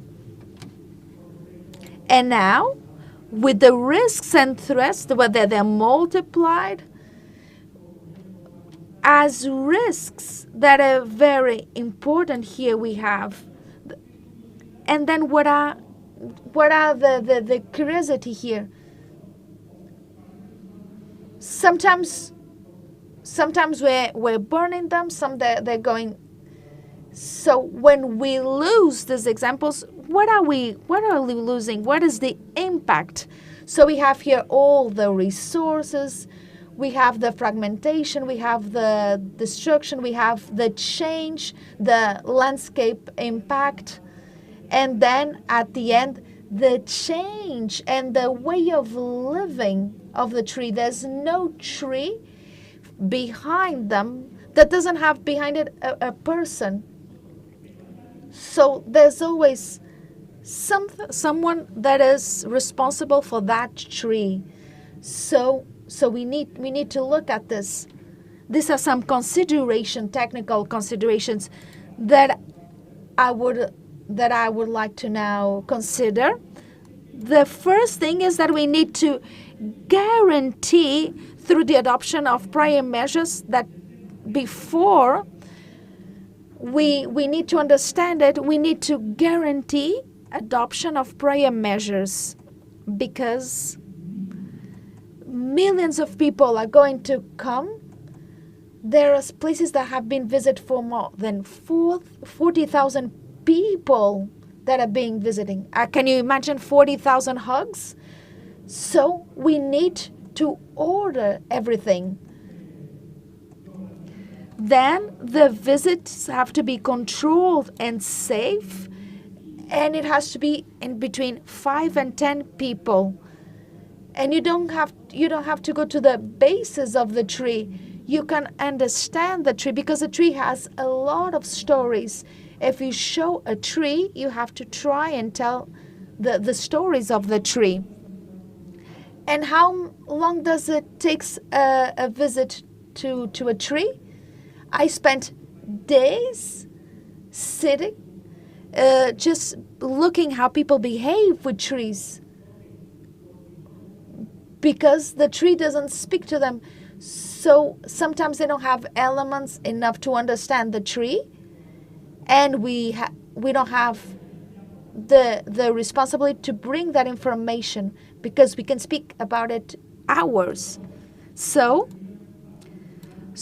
we have to have good practices. We have to establish methods to control and to follow. So we have a tree, but you, as a promoter of the idea, you have the obligation to follow that tree, because there are people that just take a photo and then disappear. And for me, what I know is that important is to see the patients many times. So then you see how they change. And this is the important part. Here you have a good example, that is that protection to avoid, because otherwise the tree has millions of people that wanted to sit there to do it, just to pretend it was a bench. So we have to see all this type of things. So here the Soto of Jumbo has all the characteristics of habitat, and we ask the people, so it makes part of ZEC, would mean an increase in the habitat of the area of 29.5%. So what is happening there? Because to have this, would suppose a great relevance at the time of protecting it. Then we have the biological census that studies the great interest included in species and protecting classes. Then we have the here you have the publication, which has all the synthesis of the results and because I started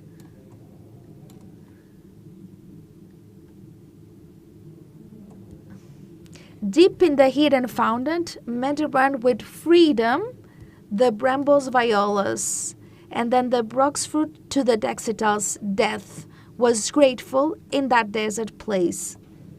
This is so beautiful.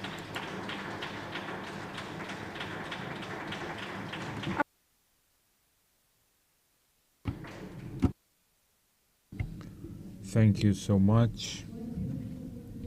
What a beautiful workplace you have.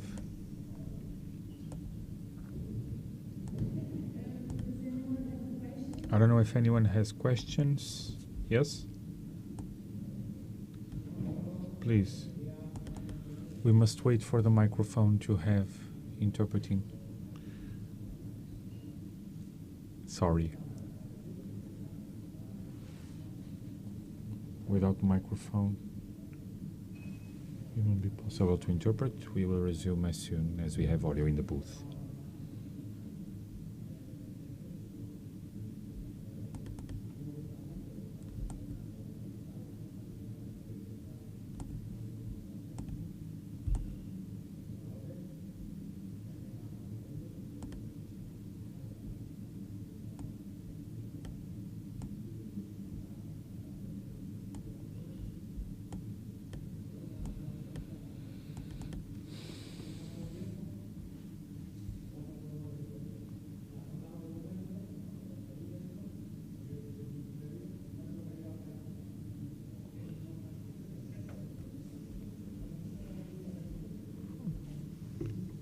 Well, I like simple questions.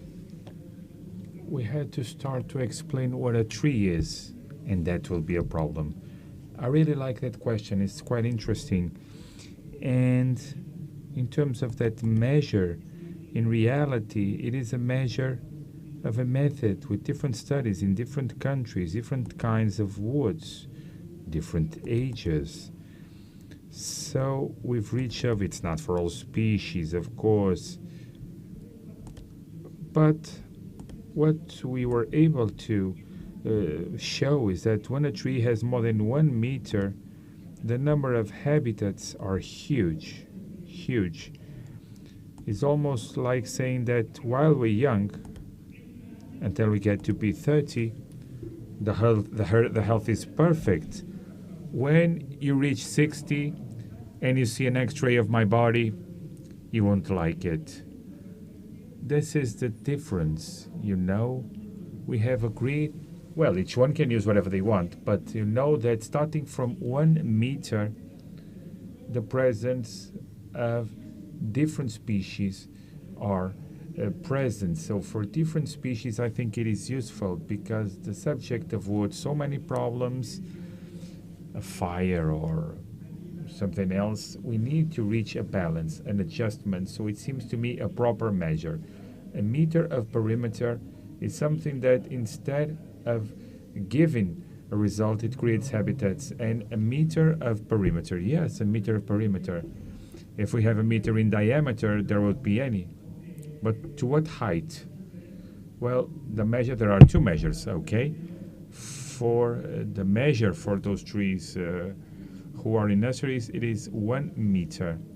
When you are to buy a tree, the measure that you had, it's 12, 14. It is 1 meter, okay? Usually whole trees are 30, but it is of inviting the effect of are underneath the trees. And because everyone here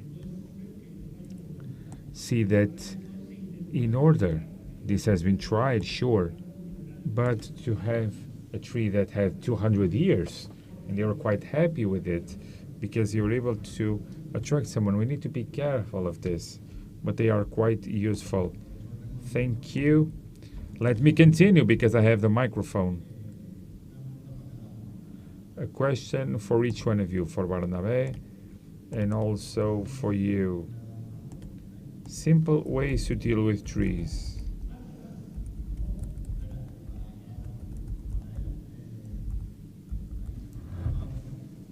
And this I want to explain a bit in terms of the problems of the woods. It's the abandonment and intensification of usages. These are causes that are apparently opposite. So, how would this management work?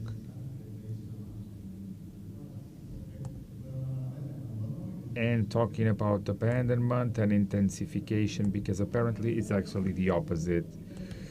They are contradictory and they are harmful. It's not the same territory. When we talk about intensive use, we are talking about locating when we are talking about firewood. So, and the other question? How to measure? Well, let me tell you this. You don't ask someone their age. People are generous, people are beautiful. You don't ask how old they are. That's beautiful, but you don't ask them how old they are. So we cannot get to know the exact day of the birth of a tree. We are aware of that. But not saying anything or not to invent, there's a difference. There is a huge list of all the species that guide you in terms of where you are moving. So, a detailed moment of the tree, there is a position that will rest there throughout the life, and the tree will not notice it because the tree have an immunological system, a system of defense for aggressions and organisms, especially those that are in wood, that is as effective as ours. Because in this world, either you have a system of protection for the context or you cannot live. So the age, we have been using it a lot of data, starting from this database and studying the location and the surroundings. So maybe it's not 100 years, but it's not 3,000. It's just by approximation, you know. So we will do a small approximation in between 600, 700, 800, more or less. Each time I see a tree, it's bigger. So this must be useful to measure it. No, it's not. 25 meters of perimeter of circumference also in Sardinia, an olive tree. 25 meters of circumference of, well, but how did it survive? That is the key question. 40 meters in height. 40 meters in height. But when you travel to the countries of the Northern Africa, or some areas, Cyprus, Crete, all these areas that are a bit marginal, you will find 30 meters. 30 meters.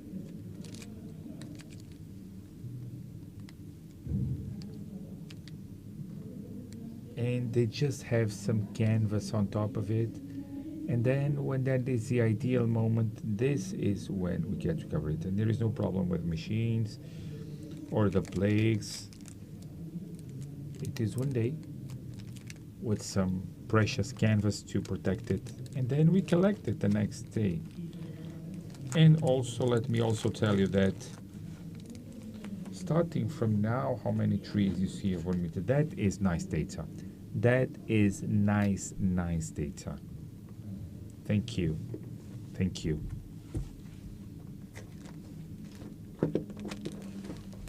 Any further questions? No?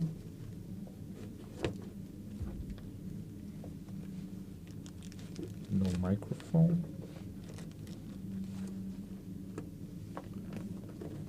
In Europe, we're talking about flies. Where are these mature woods?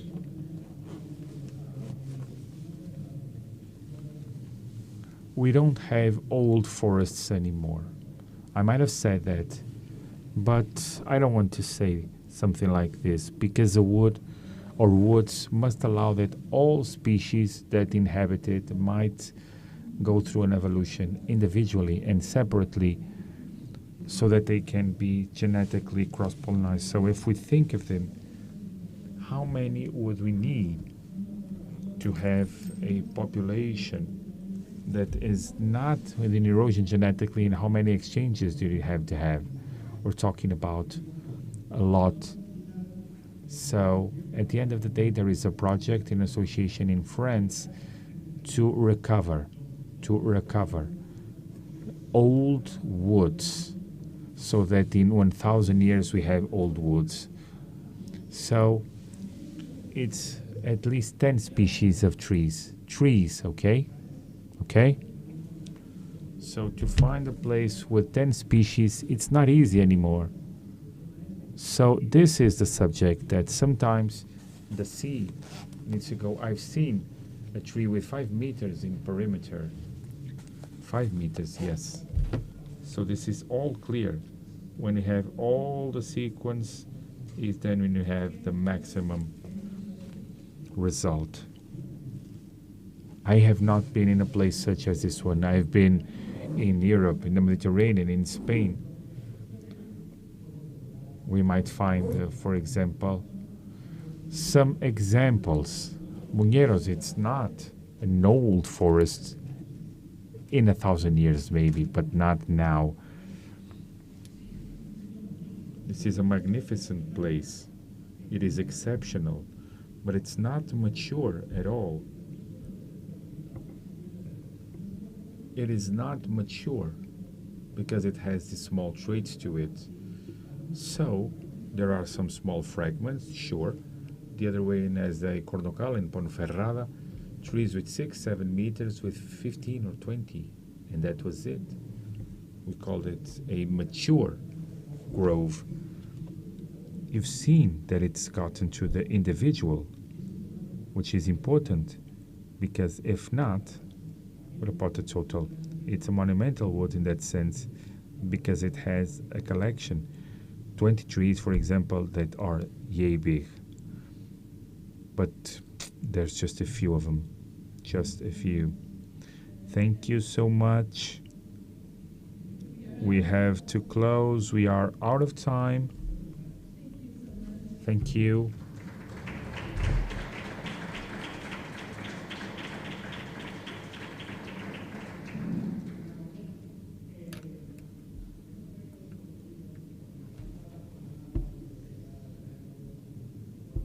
These 2 books are for the library. We brought it as a gift.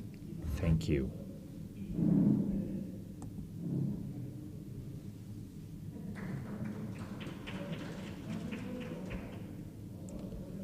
They cannot be bought. They can only be offered.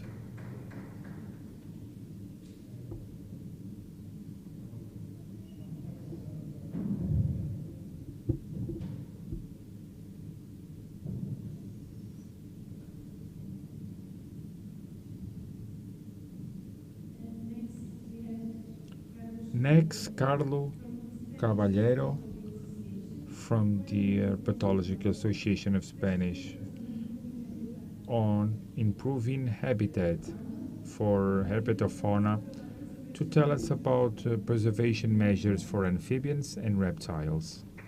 You have the floor.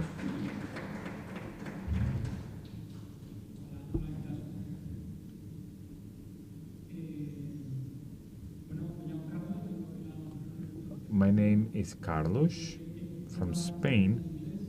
My presentation is prepared in English, but we have translation, so if you don't understand Spanish, just hear the interpreters. My name is Carlos, as I was saying. I work in the University of Madrid, and I work also as a volunteer. For those who are not aware of it, the association is the scientific association in charge of the study, preservation, dissemination, and consulting of public and private entities on reptiles in Spain. between the different things that we do since '84. As soon as we would update the list of amphibians and reptiles in Spain, yearly we also issue many scientific publications, and also SIARE project, SARE, SOS Amphibians. I'll tell you about a few of them. We work on national parks throughout Spain. We go to conferences, courses, etc. And we also work for the public administration and public entities. Thank you for having us. First,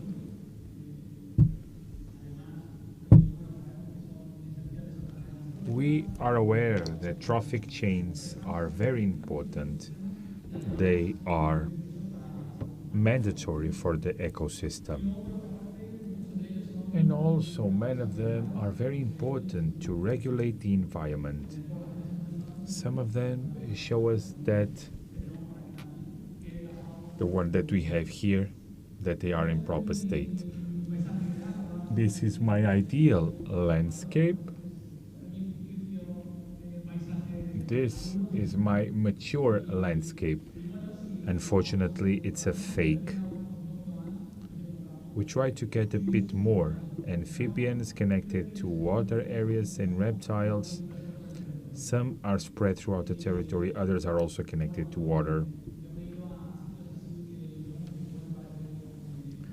I've been in places that might seem mature, but we see that there are roads here. If you go to north of León, Riaño, what we see is the area of Conquianza of La Mancha. Huge fields in Rio Tinto, in the north of Navarra, in the rivers, cities, villages, and you have roads everywhere. The reality is not this, right? We have threats, and it is an idea, not for what this represents. This is an Humboldt, and we have a huge number of threats. Maybe a bit exaggerated. It's not like this everywhere. It has reduced a bit. We see that population are spread throughout the territory. The absence of a genetic flow leading to the population is quite impoverished genetically.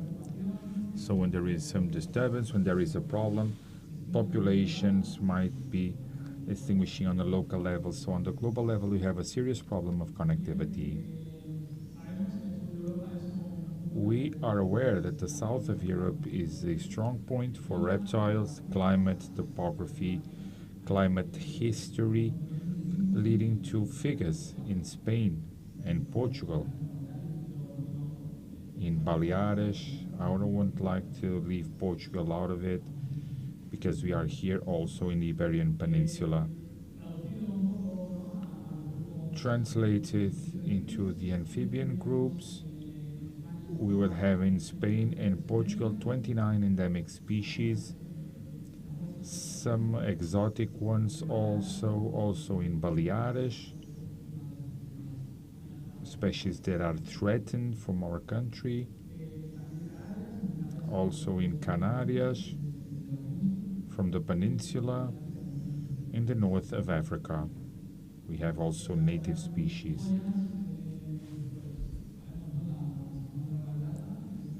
The Rabilarga salamander,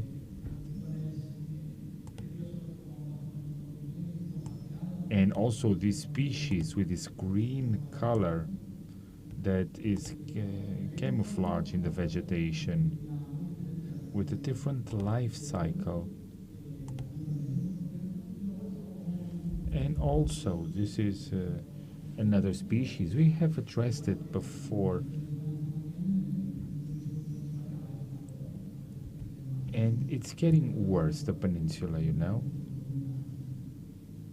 It's not common at all. In terms of reptiles, it's not here, but there is a degree that is quite high, and we have almost 60. We have a problem with a specific kind. We have also marine turtles in our coast. We have species that are quite threatened in the Canary Islands, giant lizards, and also in the north of Africa. Very different from what we have in the Iberian Peninsula. Some examples of Europe, for example, that are threatened, with a representation of the Atlantic lizard, and also their short paws. It seems that they are not worth anything, right? But then what to say about other endemic, which is a lot of reptiles and amphibians that are very important for conservation. As we can see, they are in the world because the number of species on the surface and the number of population that are decreasing also is terrible. It is fatal in this color green in the Iberian Peninsula, but same thing with the amphibians. The situation is quite critical, and we are now in time to mention the catalog in terms of the regime of protection. There are some threatened species, more reptiles than amphibian. Some examples, the case of this one, and all of these are in danger. We have endemic species that are deeply threatened. In terms of the Habitats Directive, we have Annex 2 and Annex 4, where we have some species included and species that require the designation of special conservation, but we also have species in Annex 5. Why are amphibians and reptiles declining? I think that we are aware of it. Climate change first, especially for endemic species, depending on constant rain. The situation is not that good. Fragmentation, loss of habitat, cities, roads.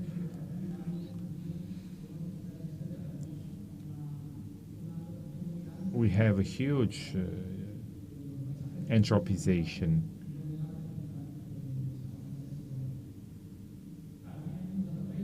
Also roadkills connected to roads, sure.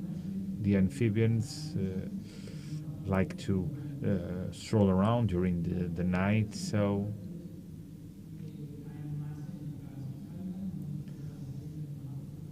and serpents and lizards go to catch some sun. Sometimes they are victims of roadkill.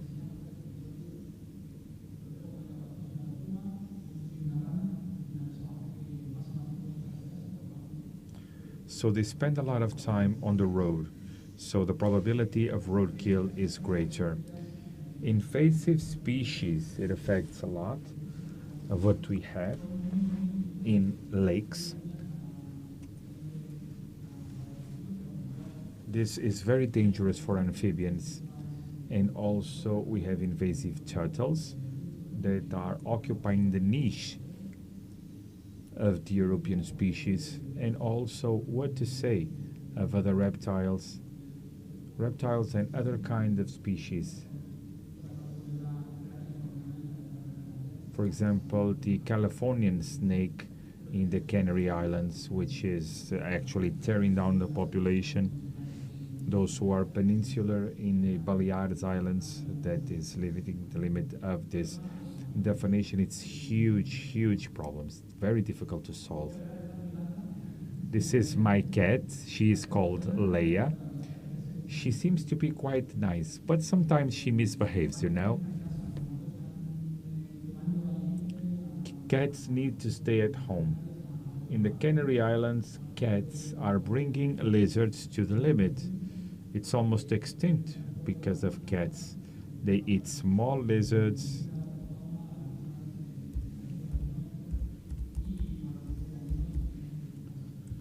So it's hard. Feral cats. This happens with amphibians and with reptiles also. It is a disease that it's decimating populations. It's a huge problem. It's like when we had COVID, they were just in an area of the world, so amphibians were not adapted to this new world. So huge problems for them.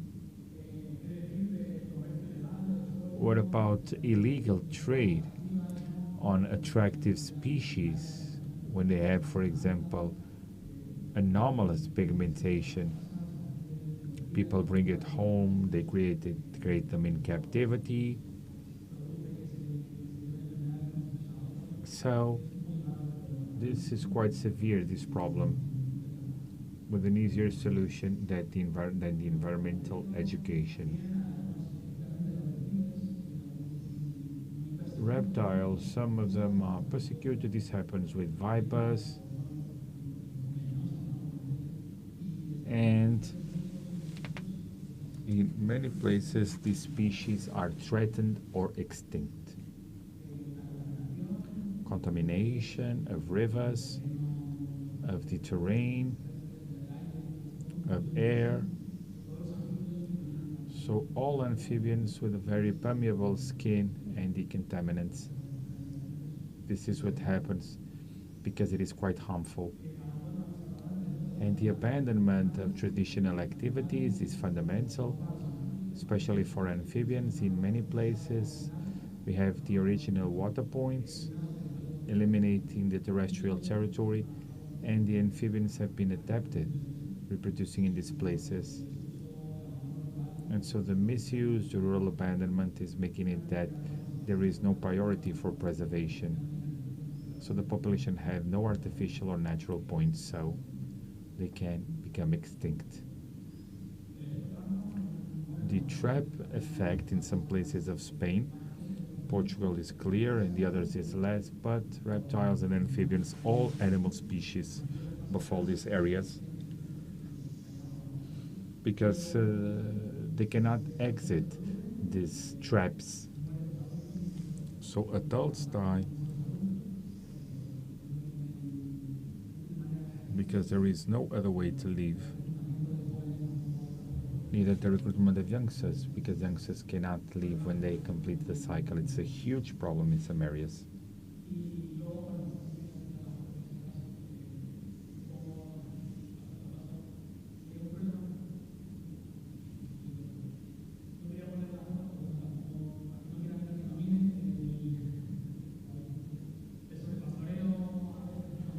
Also about shepherding, careful with the image, and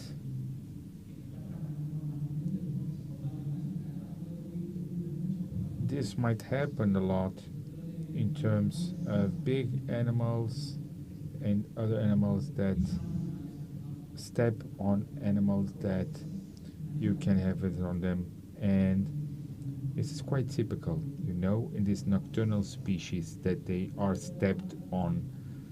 So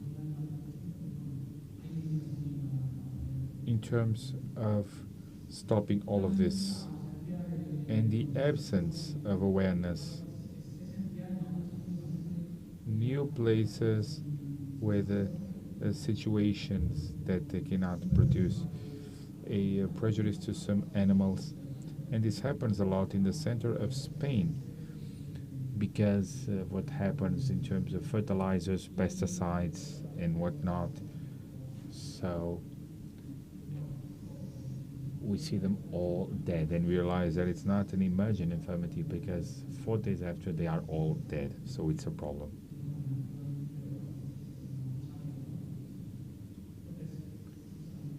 So this has an easy solution to it also. In terms of the measures, we can help them, yes, and it's easy and many times it's simple also. The first one, and I think that this is quite interesting to start with this, and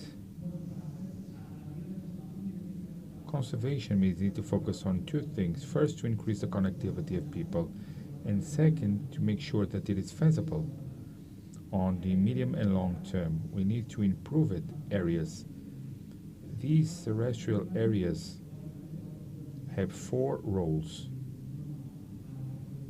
Reproduction, in the case of reptiles, in some areas, because they change, connected to water points. Refuge, they spend a lot of time hidden. They spend a lot of time in refuge.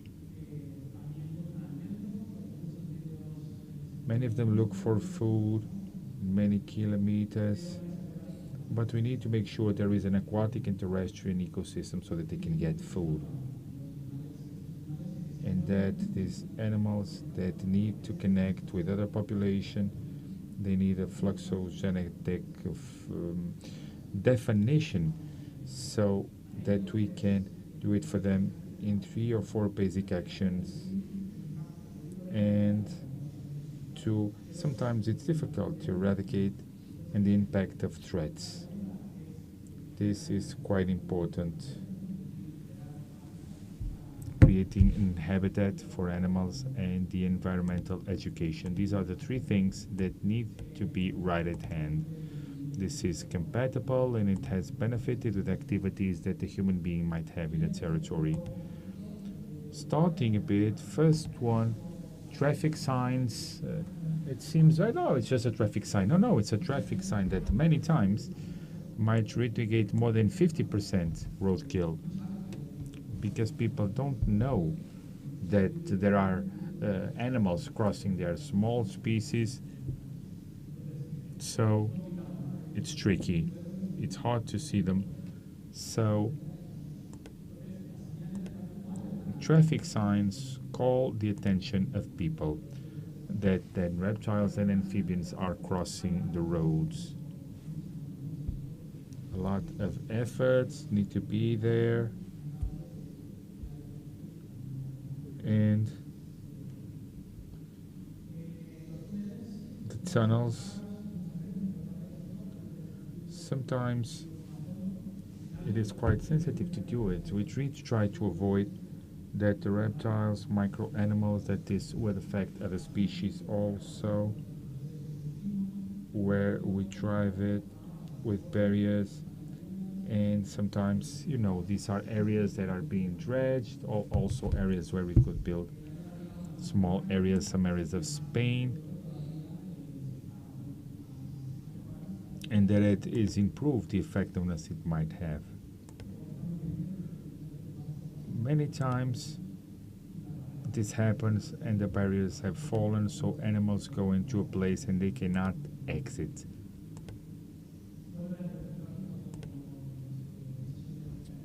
This could not be applied in Spain, that are strictly necessary where we can avoid, so that the amphibians go across. The other one is assisted migration that happens in Spain and Portugal. Moving amphibians, these are temporary. You cannot do it every year, because we had to go back and then we had to get forward and then get back. So it's not easy to do in this country. We do it with campaigns with people, with social groups, etc. Controlled eradication of invading species. They know that this is quite tricky, quite costly, I'm sure that we cannot eradicate this kind of species, but we can mitigate the population. So we need to implement efforts, because there are amphibians that are actually disappearing from many areas, and they can expand on a vertiginous parts.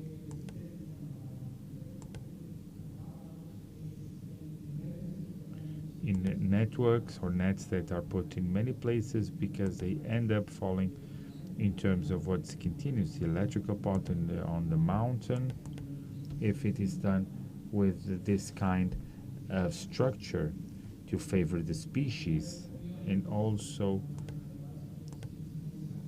we can desiccate small areas where fish have started going there, so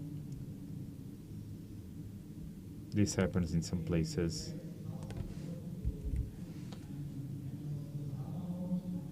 Sometimes they fall.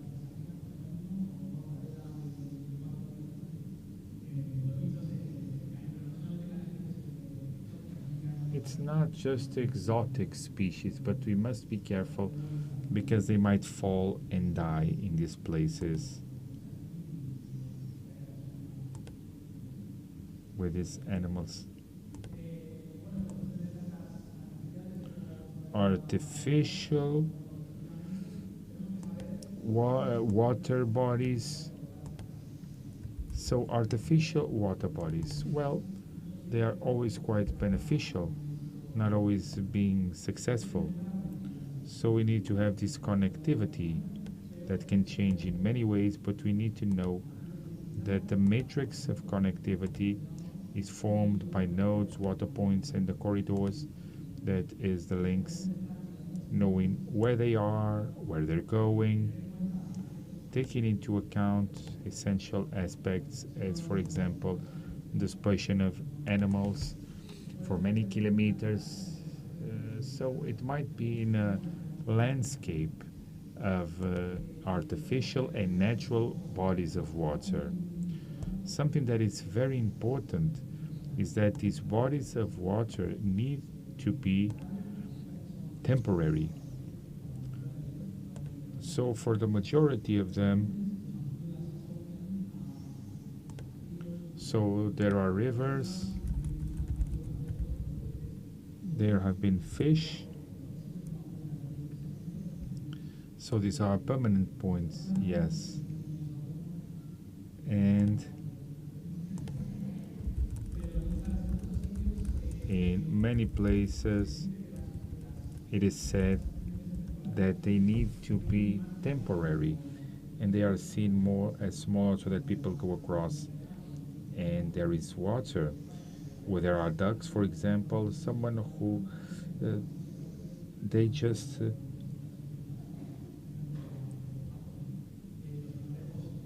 for example, crabs can go into terrestrial areas. Temporary bodies of water happen to solve this with a period, making it possible that they may not exist, these invading species. And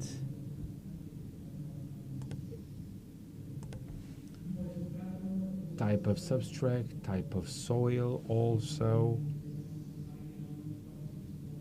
Of those who know that you can do something like this every day, the climate, topography, sometimes it's interesting to do it in the water itself, and then the species that will be there also. How to do it? Well, the kind of substrate is quite important. There are many different types of creating this, and sometimes we do it with tops, and others with materials. In any case, not all species, some of them do not tolerate, for example, concrete. We just need to have this into account so that the species who are in this area that might colonize it might have depth. We cannot do the same thing in terms of artificial ponds with 20 centimeters, for example, for specific species that need high depth. So we need to take all of this into account because in all these areas there is an area for questions. So there are species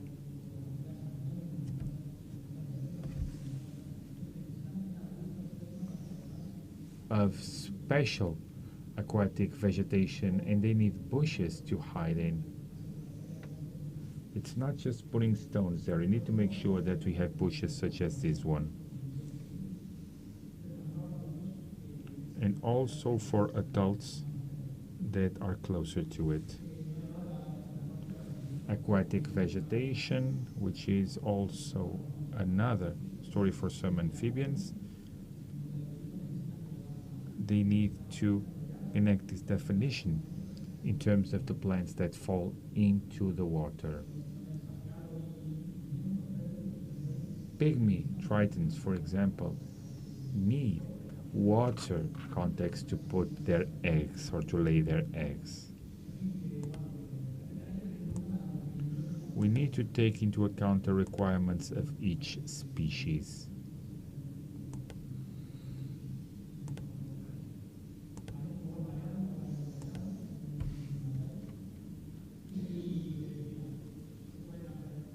And we can have ponds from some species that might be okay, might be proper, and have multi-species ponds so that they occupy by different species.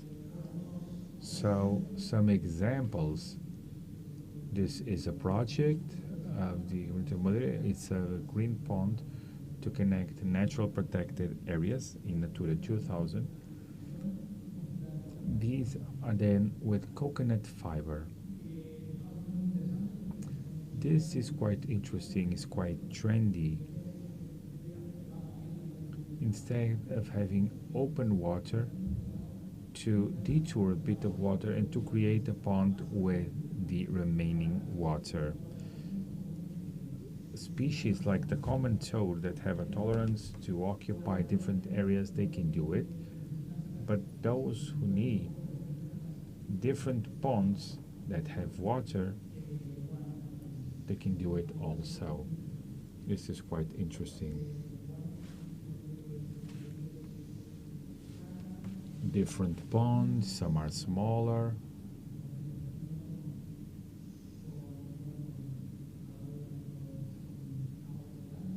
With water throughout the year. A lot of ponds in Castilian areas.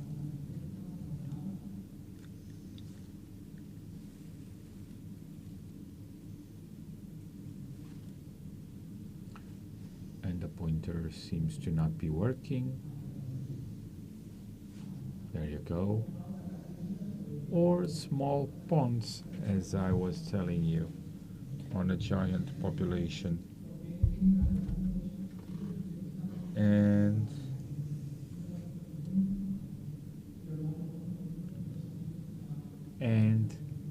in each pot of these plants, they just lay their eggs.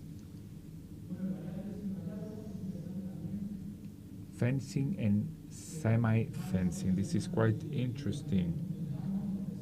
With just a little water points in fauna, they need to enter in terms of water, many points of water, and the best thing that we can do is for amphibians to avoid that all big animals have excrements and to avoid stepping on them. So that there is no colonization by these animals, and for the amphibians it might be interesting.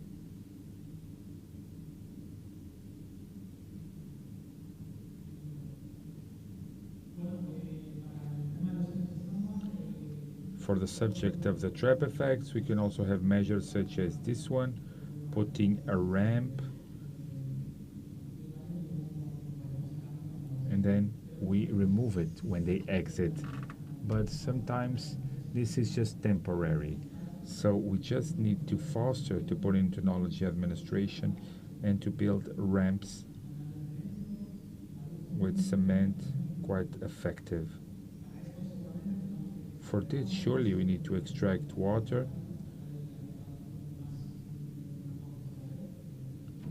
because there are species that spend all year in the water.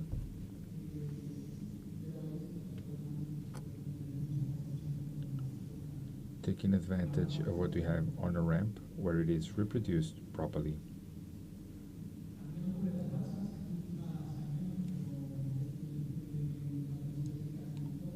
In the Iberian Peninsula, there is a lot of areas where animals fall and then they die.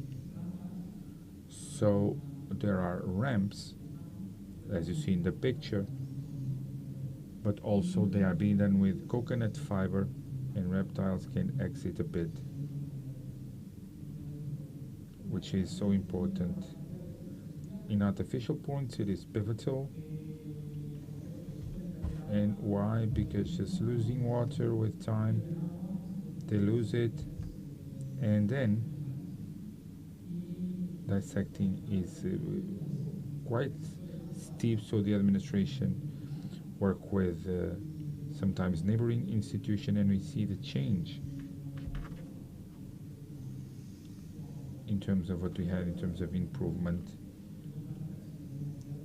We see one that has here in terms of a tremendous episode of 019, and the technicians of this regional park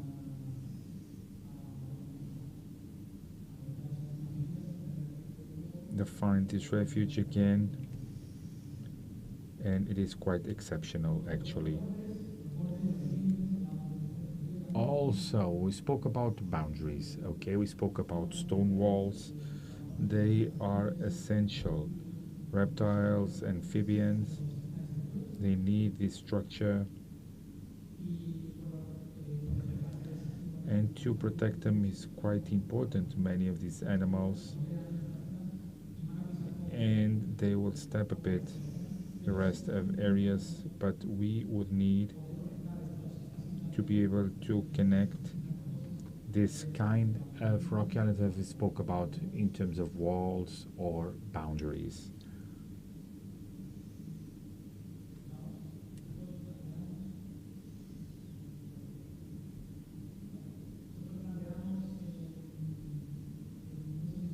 So we have many studies in terms of structures where we've placed an area of rocks with vegetation, with bushes, and an area that is thought for photovoltaic and wind parks, and a limiting area where we have vegetation that can grow in a natural manner, creating these islands connected to these corridors, where we have estimates that in a distance of 15 meters for Mediterranean species might be interesting.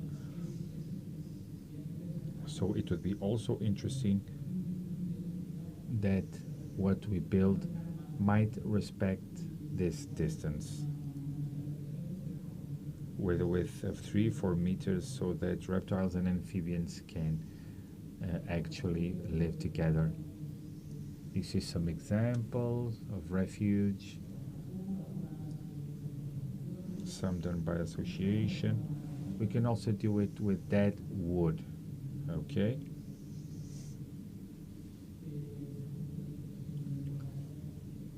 There are projects here putting the rest from pruning trees and logs, etc. Also, and I'm about to finish the restoration of deteriorated areas. We can easily restore these kind of areas.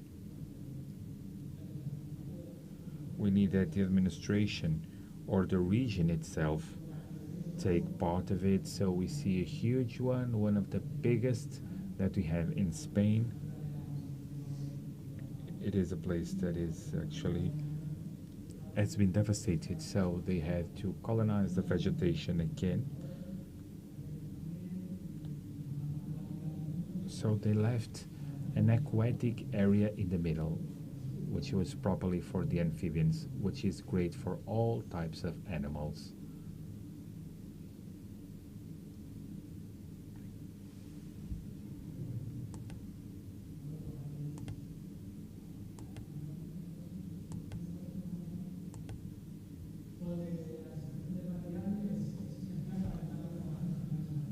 Disinfection of material is pivotal.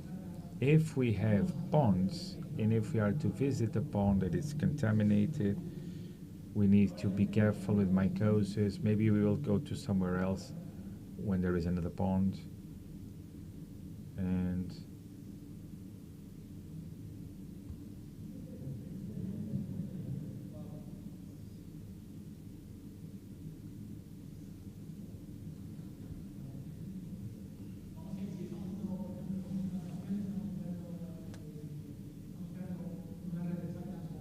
when we are creating a network of ponds, we will find, we don't know if it has a disease or not, and we pass on these agents.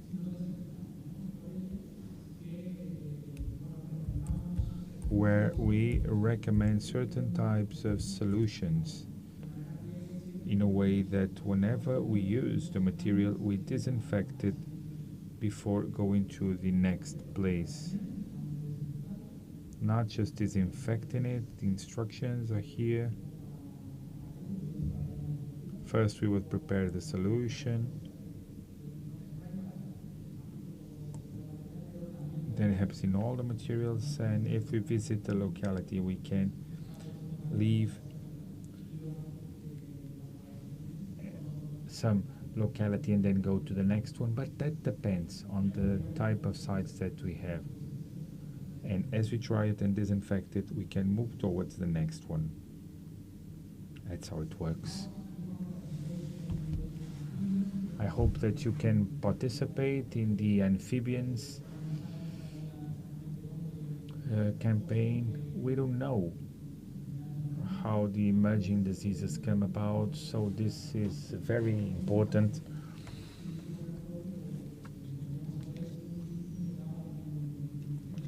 We can see if a point of water has some diseases and what is the load of pathogens.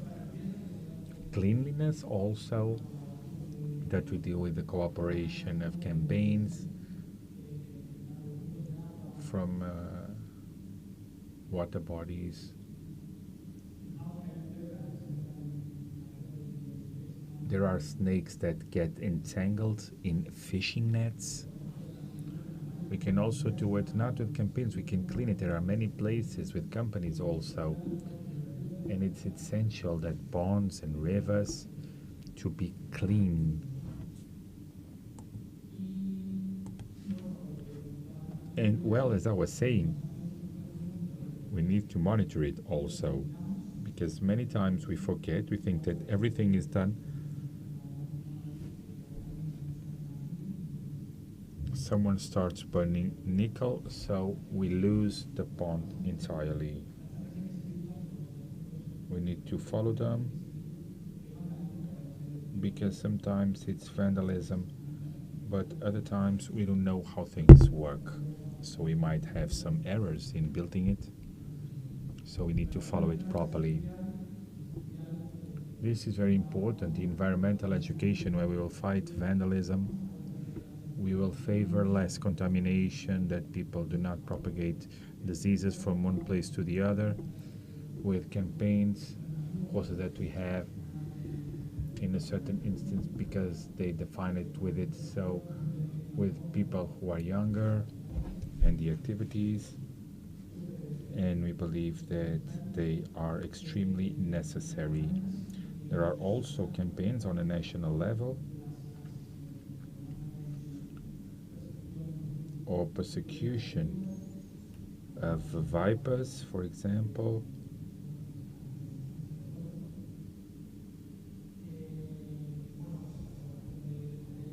And then the placement of informative panels in all places where we should act.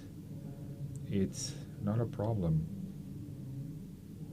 in our panel, in those places, seeing it, that is important to do it, of what things they should do to return to an original problem.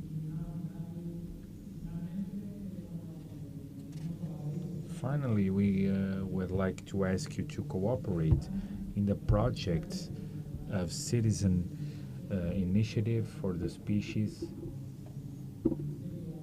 This is what the ministry or Europe said when they have the exceptional part. So with a lot of companies that want to know what's there in an area that it's essential. We will also have a mobile app to have data from the computer, the SARE project with reptiles from Spain.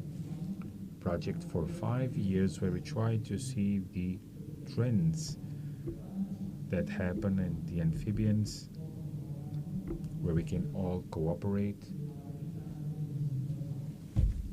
and mortality of amphibians, because we are not aware of what happens. Now we are now just raising some awareness. Volunteering also.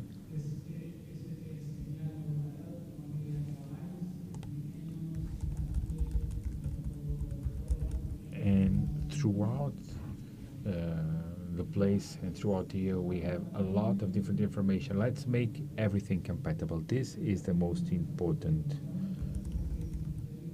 Anything that you need, we are here to help in everything you might need. Thank you.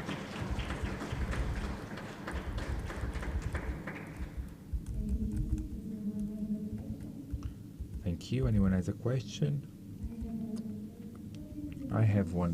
What do you think is the most important change that we must make to protect these animals? The most important change to protect these animals. I think that the main change is environmental education. It's the root of the problem. If we change the mentality of the people, especially in the young people and everyone that can make an impact, I think that it could change, especially the pollution. I was driving here before and I saw a person throwing a paper. People don't know that this is not good for the environment, for the amphibians, especially, for example, in the ponds or in sampling a stream. It's very dirty, and it's because we are not totally aware of the problem we have. For example, taking animals, moving them into other areas, that is a huge problem. We have an illness similar to dicatriamycosis caused by a fungus, and now it's coming another illness from Central Europe, and it's now only in Catalonia because one person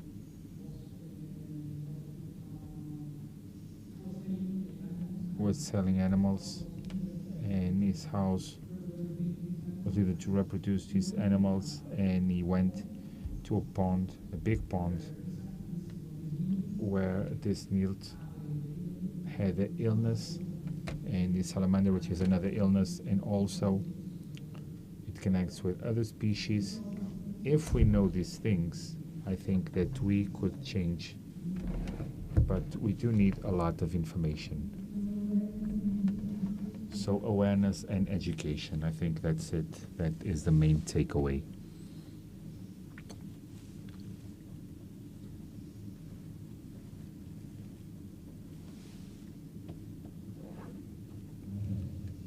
Thank you.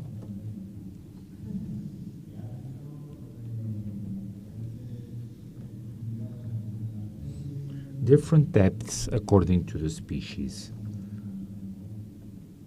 Do you have any documentation, for example, a chart or a matrix of depth per species that you can share? And what would be more or less the maximum depth?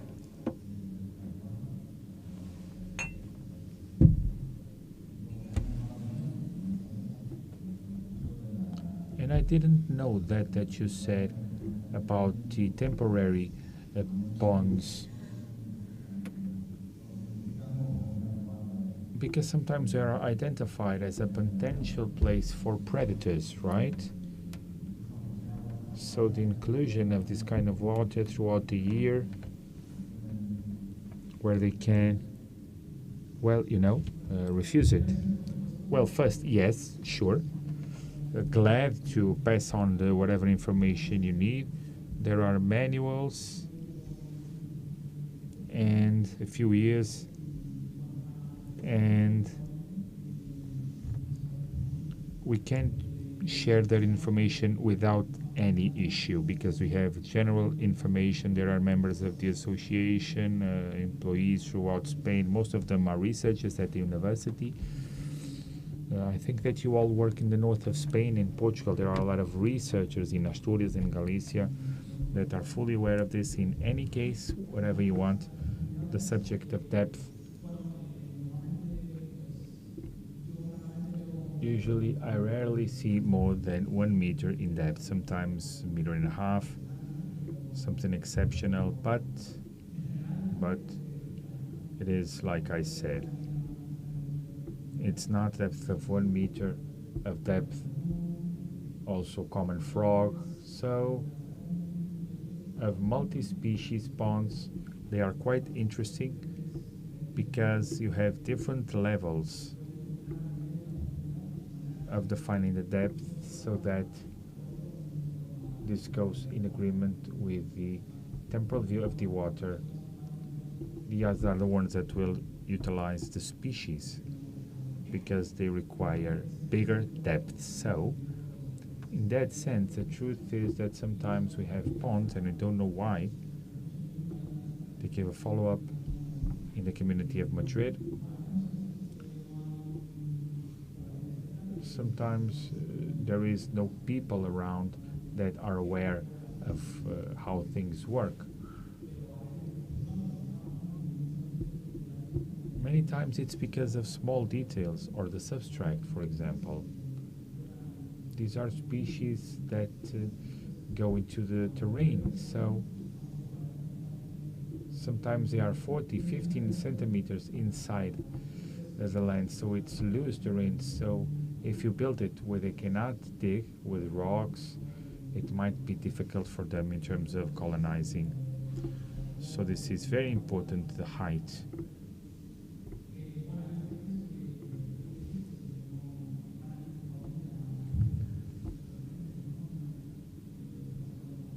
There are species that go to permanent ponds, okay?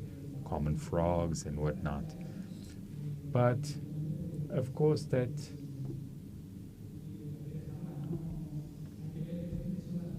we just need to be sure of the species that are in the pond.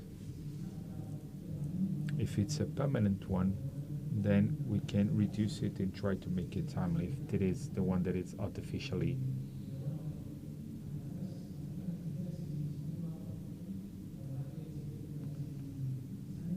The truth is that we must try to make them temporary.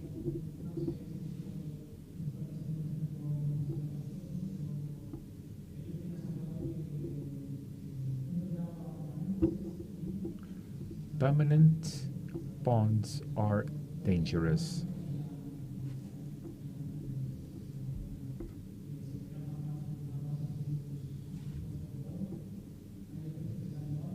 There are species that need temporary ponds to lay their eggs, and there are other species that don't mind if it's temporary or not.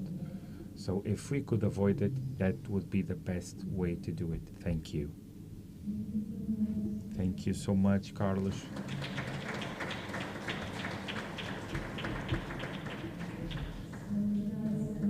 Let's have lunch. We'll be back at 3:15, okay? Thank you. 3:15 we'll be back. Thank you.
Hi everyone, let's start.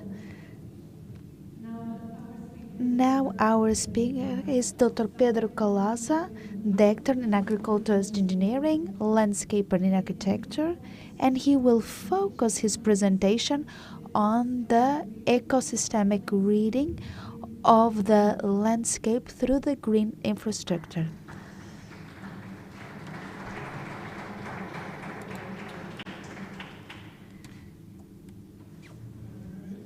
Good afternoon. I want to thank this fantastic project that is linked to the story, to the path to the pilgrimage. And if we can put here the presentation, that would be nice. And this presentation about the lecture of the landscape of the territory from a point of view more ecosystemic than static. So here are the goals that you have in the project. Here we talk about multifunctionality. Okay. We talked about connectivity, tourism, sustainability, heritage, and I'm trying to give some ideas, goals that we have in this project. Because we're talking about the pilgrimage, we have here Galiza, Santiago, Compostela. So, although, what is the landscape of Galicia? And what we can see in Camino Santiago, and also on the point of view more social and more natural. We have here the landscape, we have the biodiversity, the health, because one of the goals is the health, and one of the inspirations and personal perspective. So we have here a writer, Ram Piero, that says that the landscape that we contemplate is patient. It was done by generations, which is work and his hands. So the landscape that you can see in Camino Santiago is a cultural landscape, and it's connected to agriculture, and the rural part is very important. So we have to keep in mind that the lecture of the landscape is a lecture of management of the territory that gives place to these fantastic landscapes. As we can see here, we have cultural landscapes that are linked to the agriculture. This generated this, and it's also linked with the constructions, with the towns, and all that we can observe and all that we can include in an holistic perspective.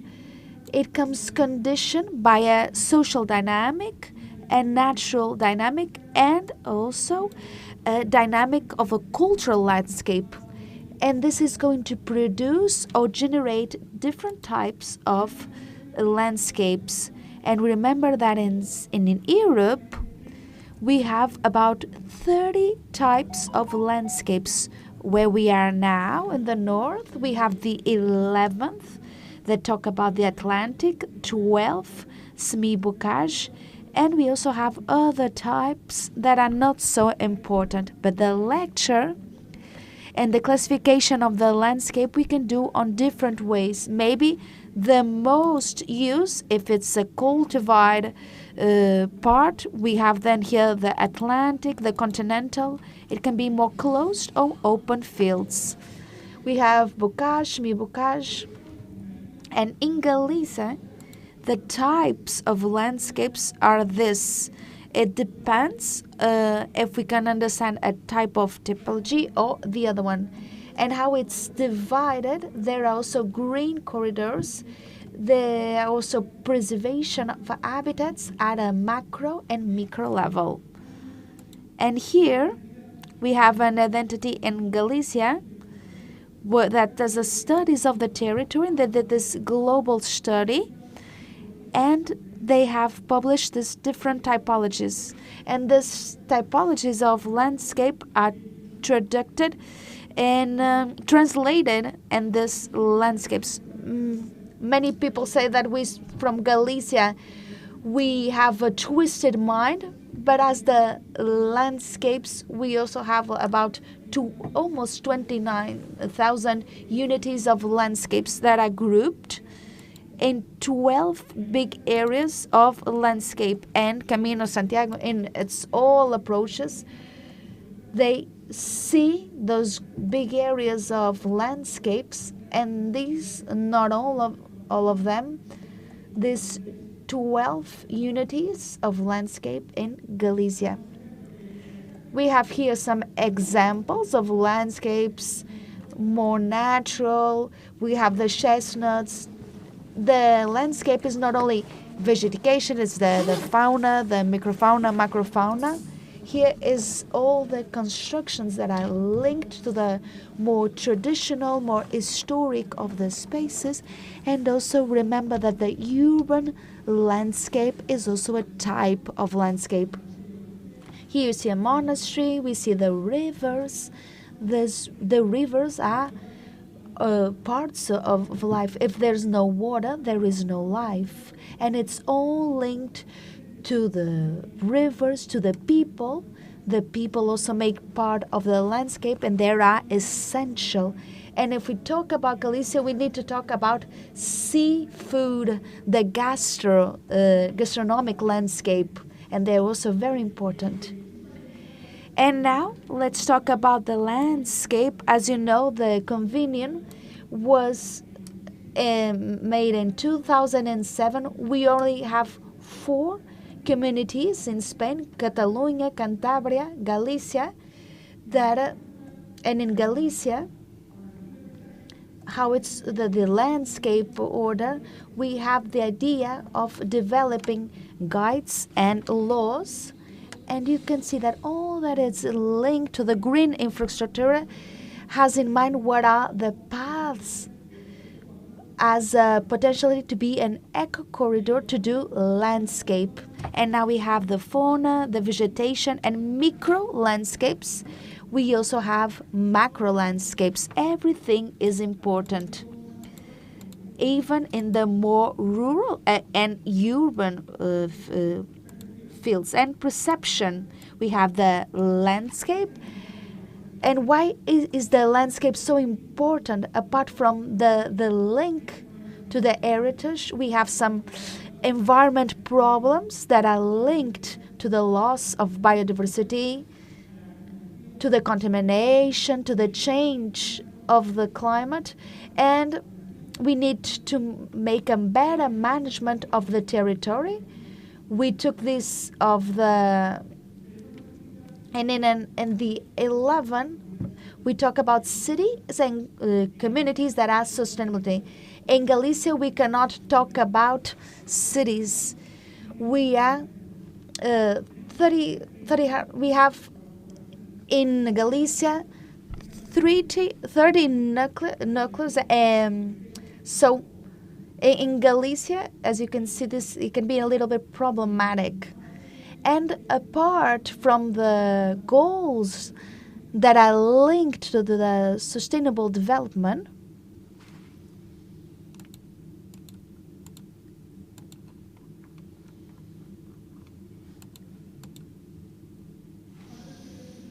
and apart from these goals, the urban people, they want to work with natural elements. So we need to work in landscape and paths. We need to connect landscapes and habitats. So responsibility, the landscape has been defined by the architectures and geography.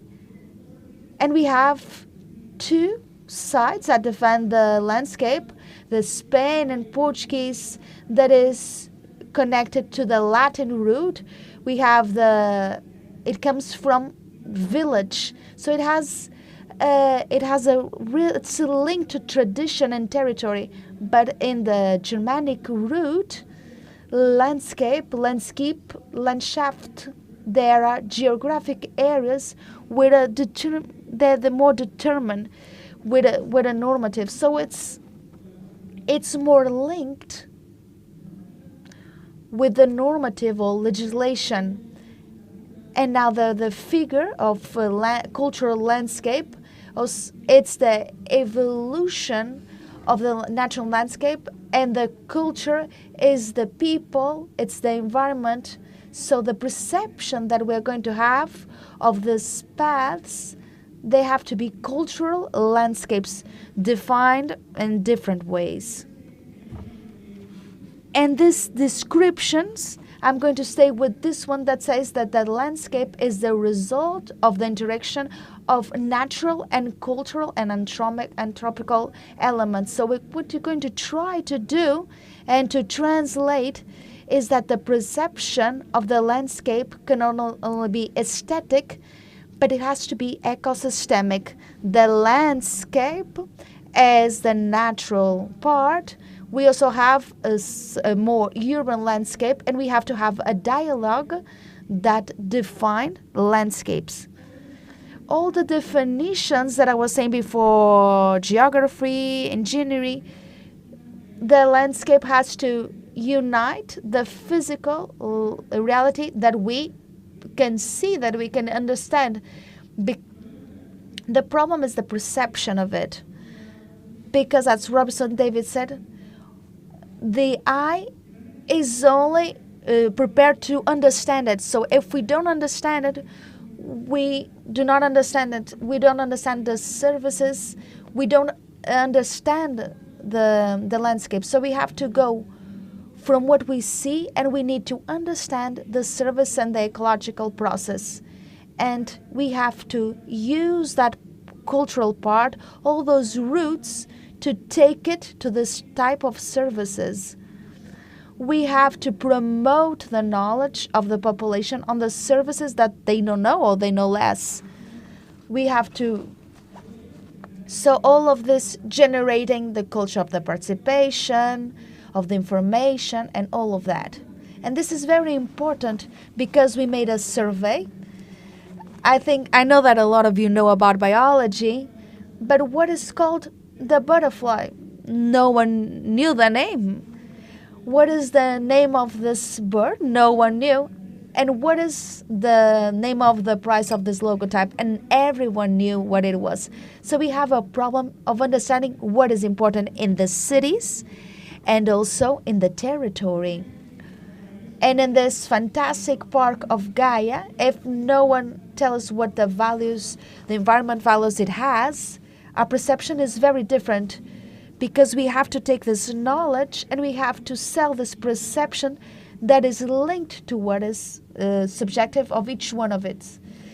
Experience is important, because if we don't experiment, if we don't get our hands dirty, we will not understand the reality of the territory. We have a fantastic name of Robert Michael, that is the thunder tree, that we need to experiment with the natural elements.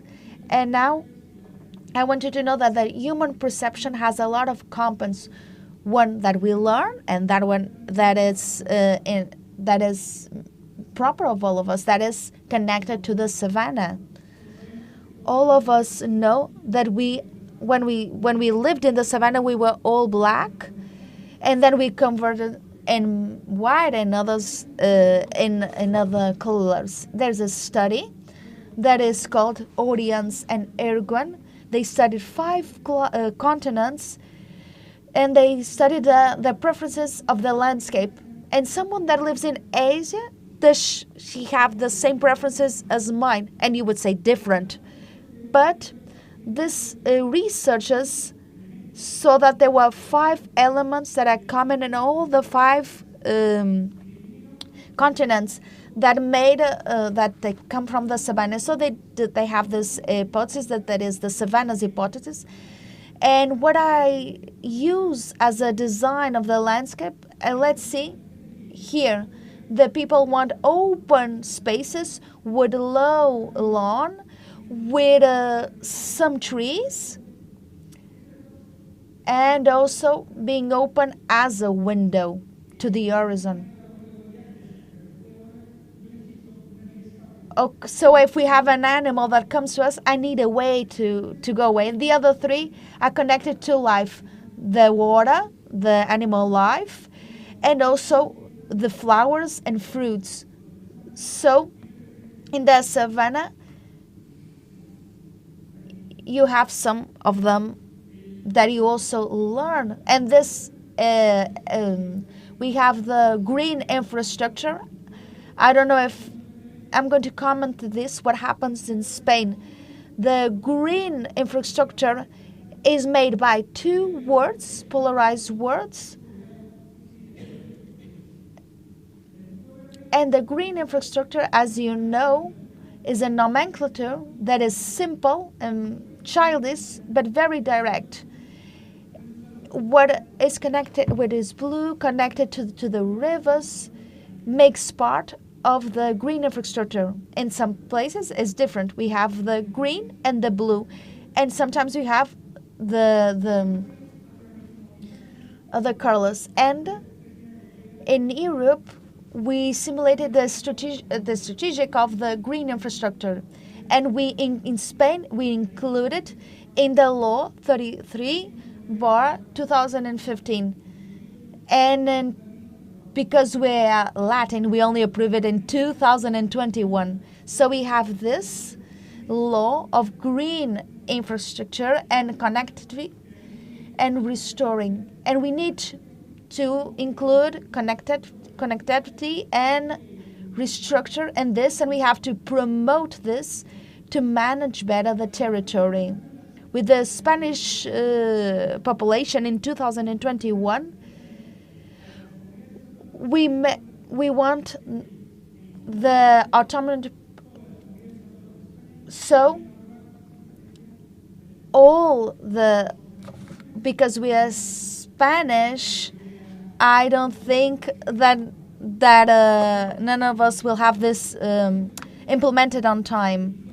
This is the definition that we have here. It's a document.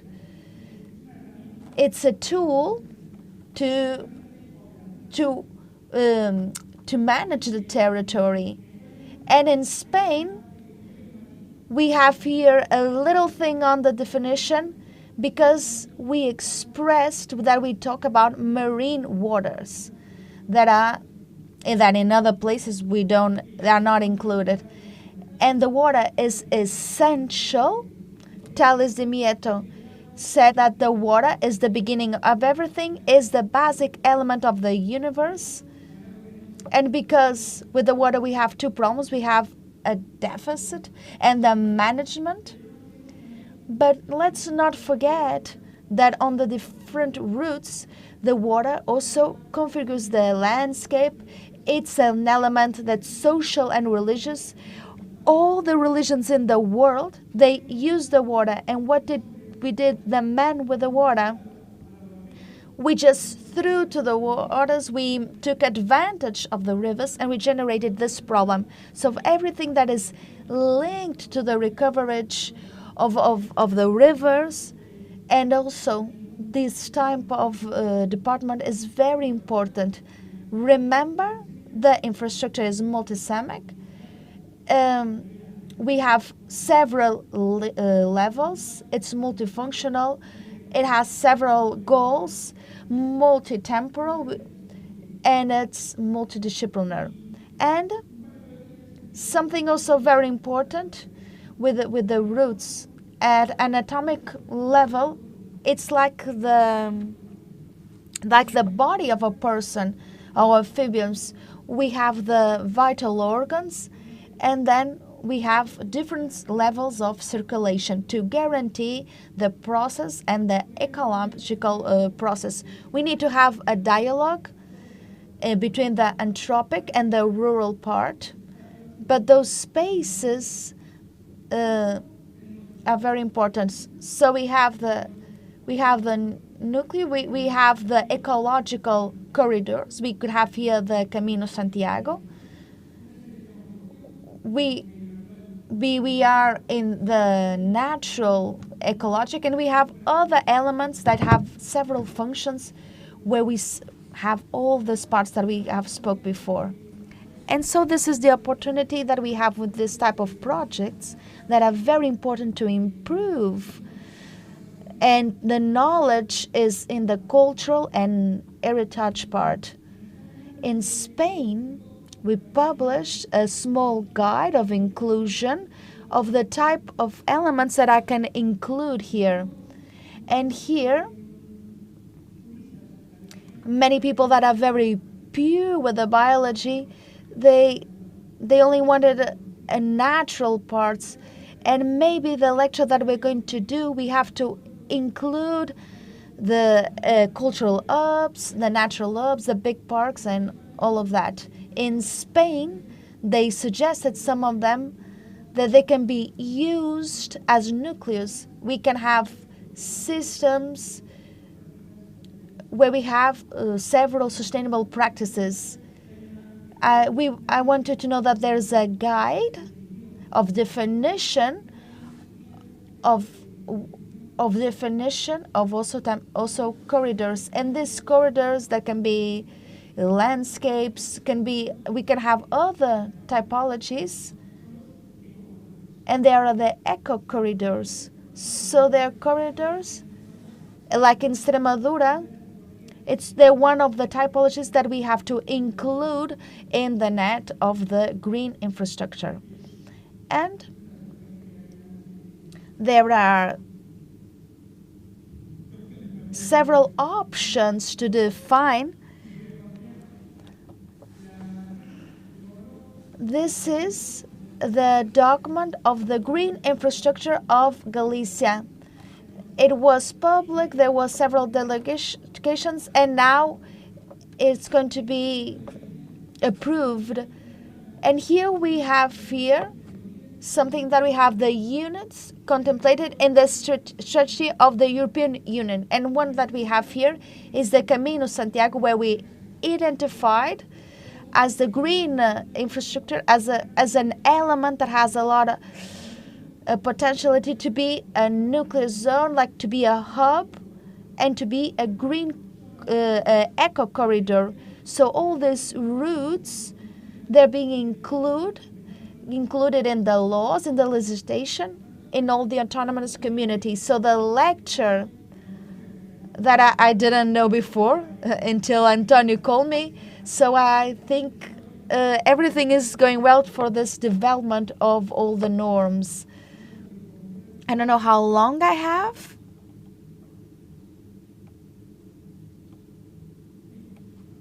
Okay, 5 minutes. When you have to take me off the stage, just take me off.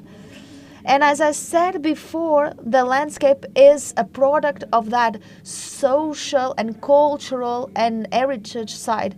And we have to optimize the generation of the services and the culture. And one of the services that we need to identify and we need to quantify, to quantify will allow me to manage better the territory. And here we have to go from a 2D lecture of qualifying these services, and we have to go to a lecture that's 3D or 4D. It has to be more modern, and we have to develop this ecosystem services.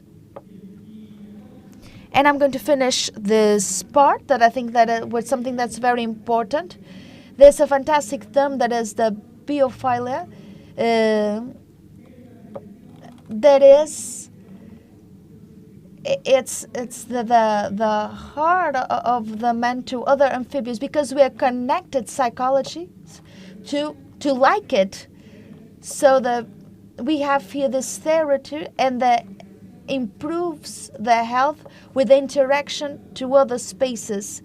We have here Edward Wilson. Everyone here, I think that you know who he is. He is someone that always worked to improve the environment and to study different species of microfauna. So here, affiliation, emotional to the human beings, to other human beings. They were used in the hospitals. You can see here, and as you can see here, one of these theories, it linked the use to the green spaces to health. And with this project, of eco corridors or cultural corridors. We promote the health because people walk, we interaction because people talk, and also heritage. And with this, I'm going to finish, and thank you very much for your attention.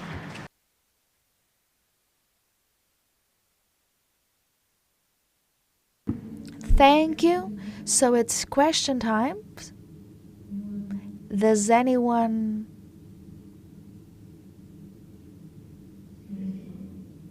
If you want, I will keep on. Thank you so much. Thank you. Many of the green infrastructures, many of the experiences in green structures that I see is in urban areas.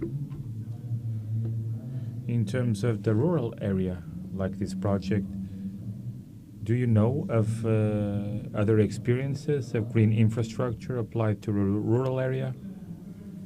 Thank you for asking. Actually, most of the experiences are in urban areas because they have smaller scale. National, regional, and local. Within the national one, the competences in terms of management of green infrastructure is local. There is a bit perverse path to access to funding and allocations and whatnot. There is a foundation, which is the Foundation of Biodiversity, which got almost 200 million euros to help cities to develop projects of green infrastructure. Most of them are in urban areas. Let me comment one that I have participated in. In 2016 to 2019, we have developed a strategy of green infrastructure with 31 cities. It is a supra-municipal experience because most of the cities call it the green infrastructure in the area of Coruña. But everything that is around Coruña are part of the project. All of them are rural, and we have a document that is in standby because it is a document from 2019, and the regional government decided to wait before it was launched publicly. There is an experience and a connection to the mobility in the rural area that are connected to the management in the rural medium. So this is the experience that I will highlight as being the most interesting. Not a lot more to say. Thank you.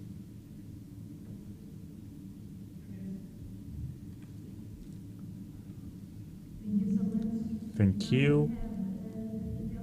And now Raquel Viterbo from Live Serras do Porto, adapting Serras do Porto to climate change, to tell us about climate change adaptation in Parque Serras do Porto. Welcome.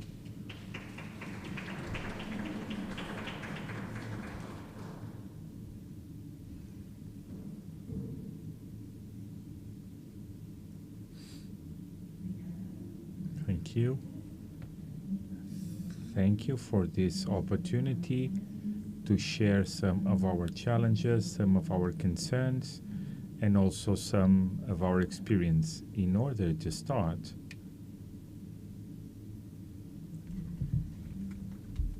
let me just test this. Okay.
Questions?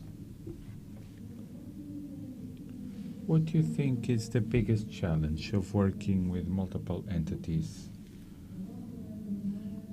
Falou com o mar.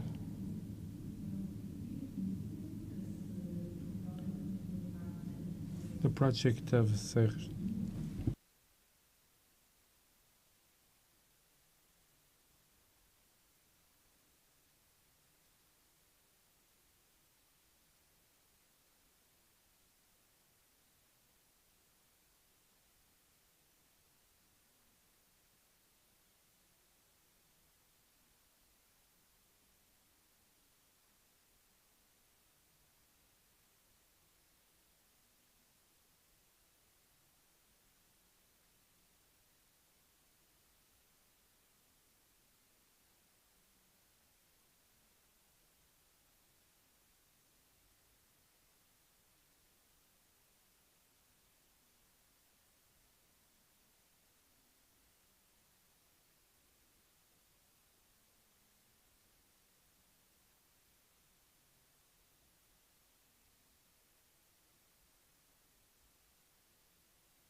Well, with this last presentation, we've come to the end of the meeting. I would like to highlight how grateful we are for the availability of all our speakers. Talking about the coexistence of entropic practices, Alberto Uria and Bernabé Moya, who have shared with us how we can have success cases in areas without population to recover insects, paying attention to pollinizers as pivotal elements to preserve biodiversity. Thanks to Barnabé's intervention, we've all been aware that in Europe there is only 3% of old forests. Carlos Caballero brought us relevant information that we will apply in our project, as for example the importance of ponds and the depth according to the species that we wish to favor.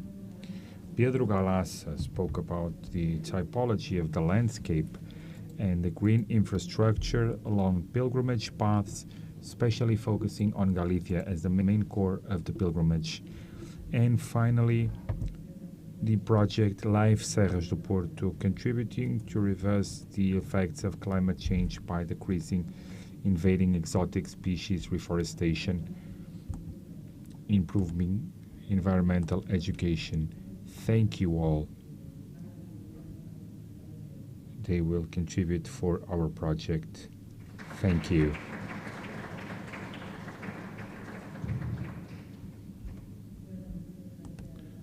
Well, thank you, Marta, for summarizing. And from the foundation, the director of the foundation, Pilar Gomes Balmonde, it was amazing to be here with all of you because it's a person that bets a lot on the integral heritage, and the paths of pilgrimage are not just the agenda for sacred locations, but also to connect what we were commenting, the heritage of naturalness, of biodiversity, and they contain all the members of the project that have worked hard daily in order to get the expected results, as for example Amica, Ampros, La Fire, Silver Life, and the hosts, which has been the city of Gaia, and what is his journey today and tomorrow, this field visit that we are about to start. We are very proud that the paths of pilgrimage are not just tourism or pilgrimage, spiritual, etc., but they are also a tool in order to transform green infrastructure in ecological paths, and also to favor the coexistence between our tourism activities and the reality of those who live there. Thank you to the team that is part of Parque Biológico de Gaia for their openness, for such a warm welcoming. It's a shame that Enrique is not with us. We would love to have him. And thank you to Diana for being the moderator of our day, and to the brilliant photographer that we have. I don't see him now. There he is. And to the entire team that have been with us, to the interpreters, to the sound team, streaming, etc. Thank you all.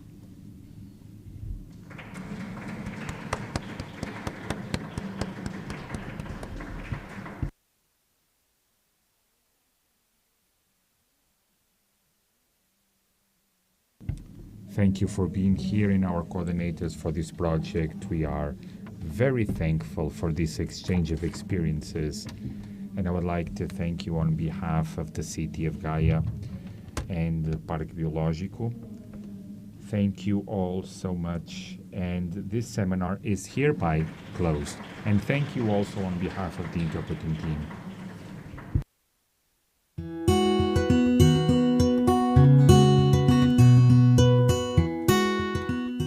Los caminos de peregrinación son sendas de largo recorrido, donde cultura, historia y tradiciones se funden en un entorno salpicado por pequeñas poblaciones rurales. Los caminos de peregrinación son, además, espacios en los que cohabitan las actividades humanas con la vida salvaje de animales y plantas. La biodiversidad en los caminos es un valor público global que debemos preservar entre todos. Steps for Life es un proyecto enfocado en la conservación de la naturaleza y la recuperación de las especies mediante la mejora del hábitat por el que discurren los caminos de peregrinación. El proyecto se desarrolla en el Camino Lebaniego, atravesando los 12 municipios por los que discurre, desde San Vicente de la Barquera hasta Santo Toribio de Liébana y los 3 ramales del Camino Leonés, Badiniense y Castellano. Además, trabaja también en el tramo del Camino de Santiago portugués que pasa por el municipio de Vila Nova de Gaia. Este proyecto cuenta con un presupuesto de casi 3,5 millones de euros para transformar estos caminos de peregrinaje en corredores verdes, con un enfoque en la dimensión ecológica de la infraestructura cultural y turística que ya existe. Steps for Life incluye más de un centenar de actuaciones, alrededor de 300 áreas refugio, restauración de bosque de ribera, estuarios, hábitats forestales, entre otros. Gracias a la cofinanciación de la Comisión Europea y de las Consejerías de Turismo y de Desarrollo Rural del Gobierno de Cantabria. El proyecto lo ejecuta una agrupación de entidades coordinada por la Fundación Camino Lebaniego e integrada además por la Cámara Municipal Vila Nova de Gaia en Portugal, la Fundación Fire, Amica, Ampros y SEO BirdLife, que han unido sus fuerzas en beneficio de la biodiversidad y la conectividad ecológica. Steps for Life es turismo sostenible, cultura y naturaleza. Es trabajo en el terreno y actividades de divulgación y concienciación. Una apuesta por la coexistencia del medio natural y rural con el empleo verde y la inclusión de las personas con discapacidad como valores añadidos. El proyecto Steps for Life identifica 14 especies animales como objetivo prioritario. Si bien, a partir de su conservación, se conseguirá beneficiar a otras muchas especies asociadas. Insectos, mariposas, reptiles, murciélagos, aves e incluso uno de los grandes carnívoros de la península ibérica, el oso pardo. La divulgación de los valores ambientales y la sensibilización de la sociedad es también uno de los objetivos prioritarios de Steps for Life. Algunos de los beneficios esperados de este proyecto son la mejora del estado de conservación de los hábitats y especies a lo largo del camino, la puesta en valor de la conectividad ecológica, la mejora de los servicios ecosistémicos y el aumento de la sensibilización ambiental entre la población y usuarios del camino. Porque potenciar la infraestructura verde es fundamental para que las actividades antrópicas sean respetuosas con el medio ambiente y los seres que lo habitan. Steps for Life, un proyecto con dimensión europea que actúa a nivel local con alcance global. Una apuesta por el futuro del medio natural que revaloriza los caminos de peregrinaje, transformándolos en arterias esenciales para la vida.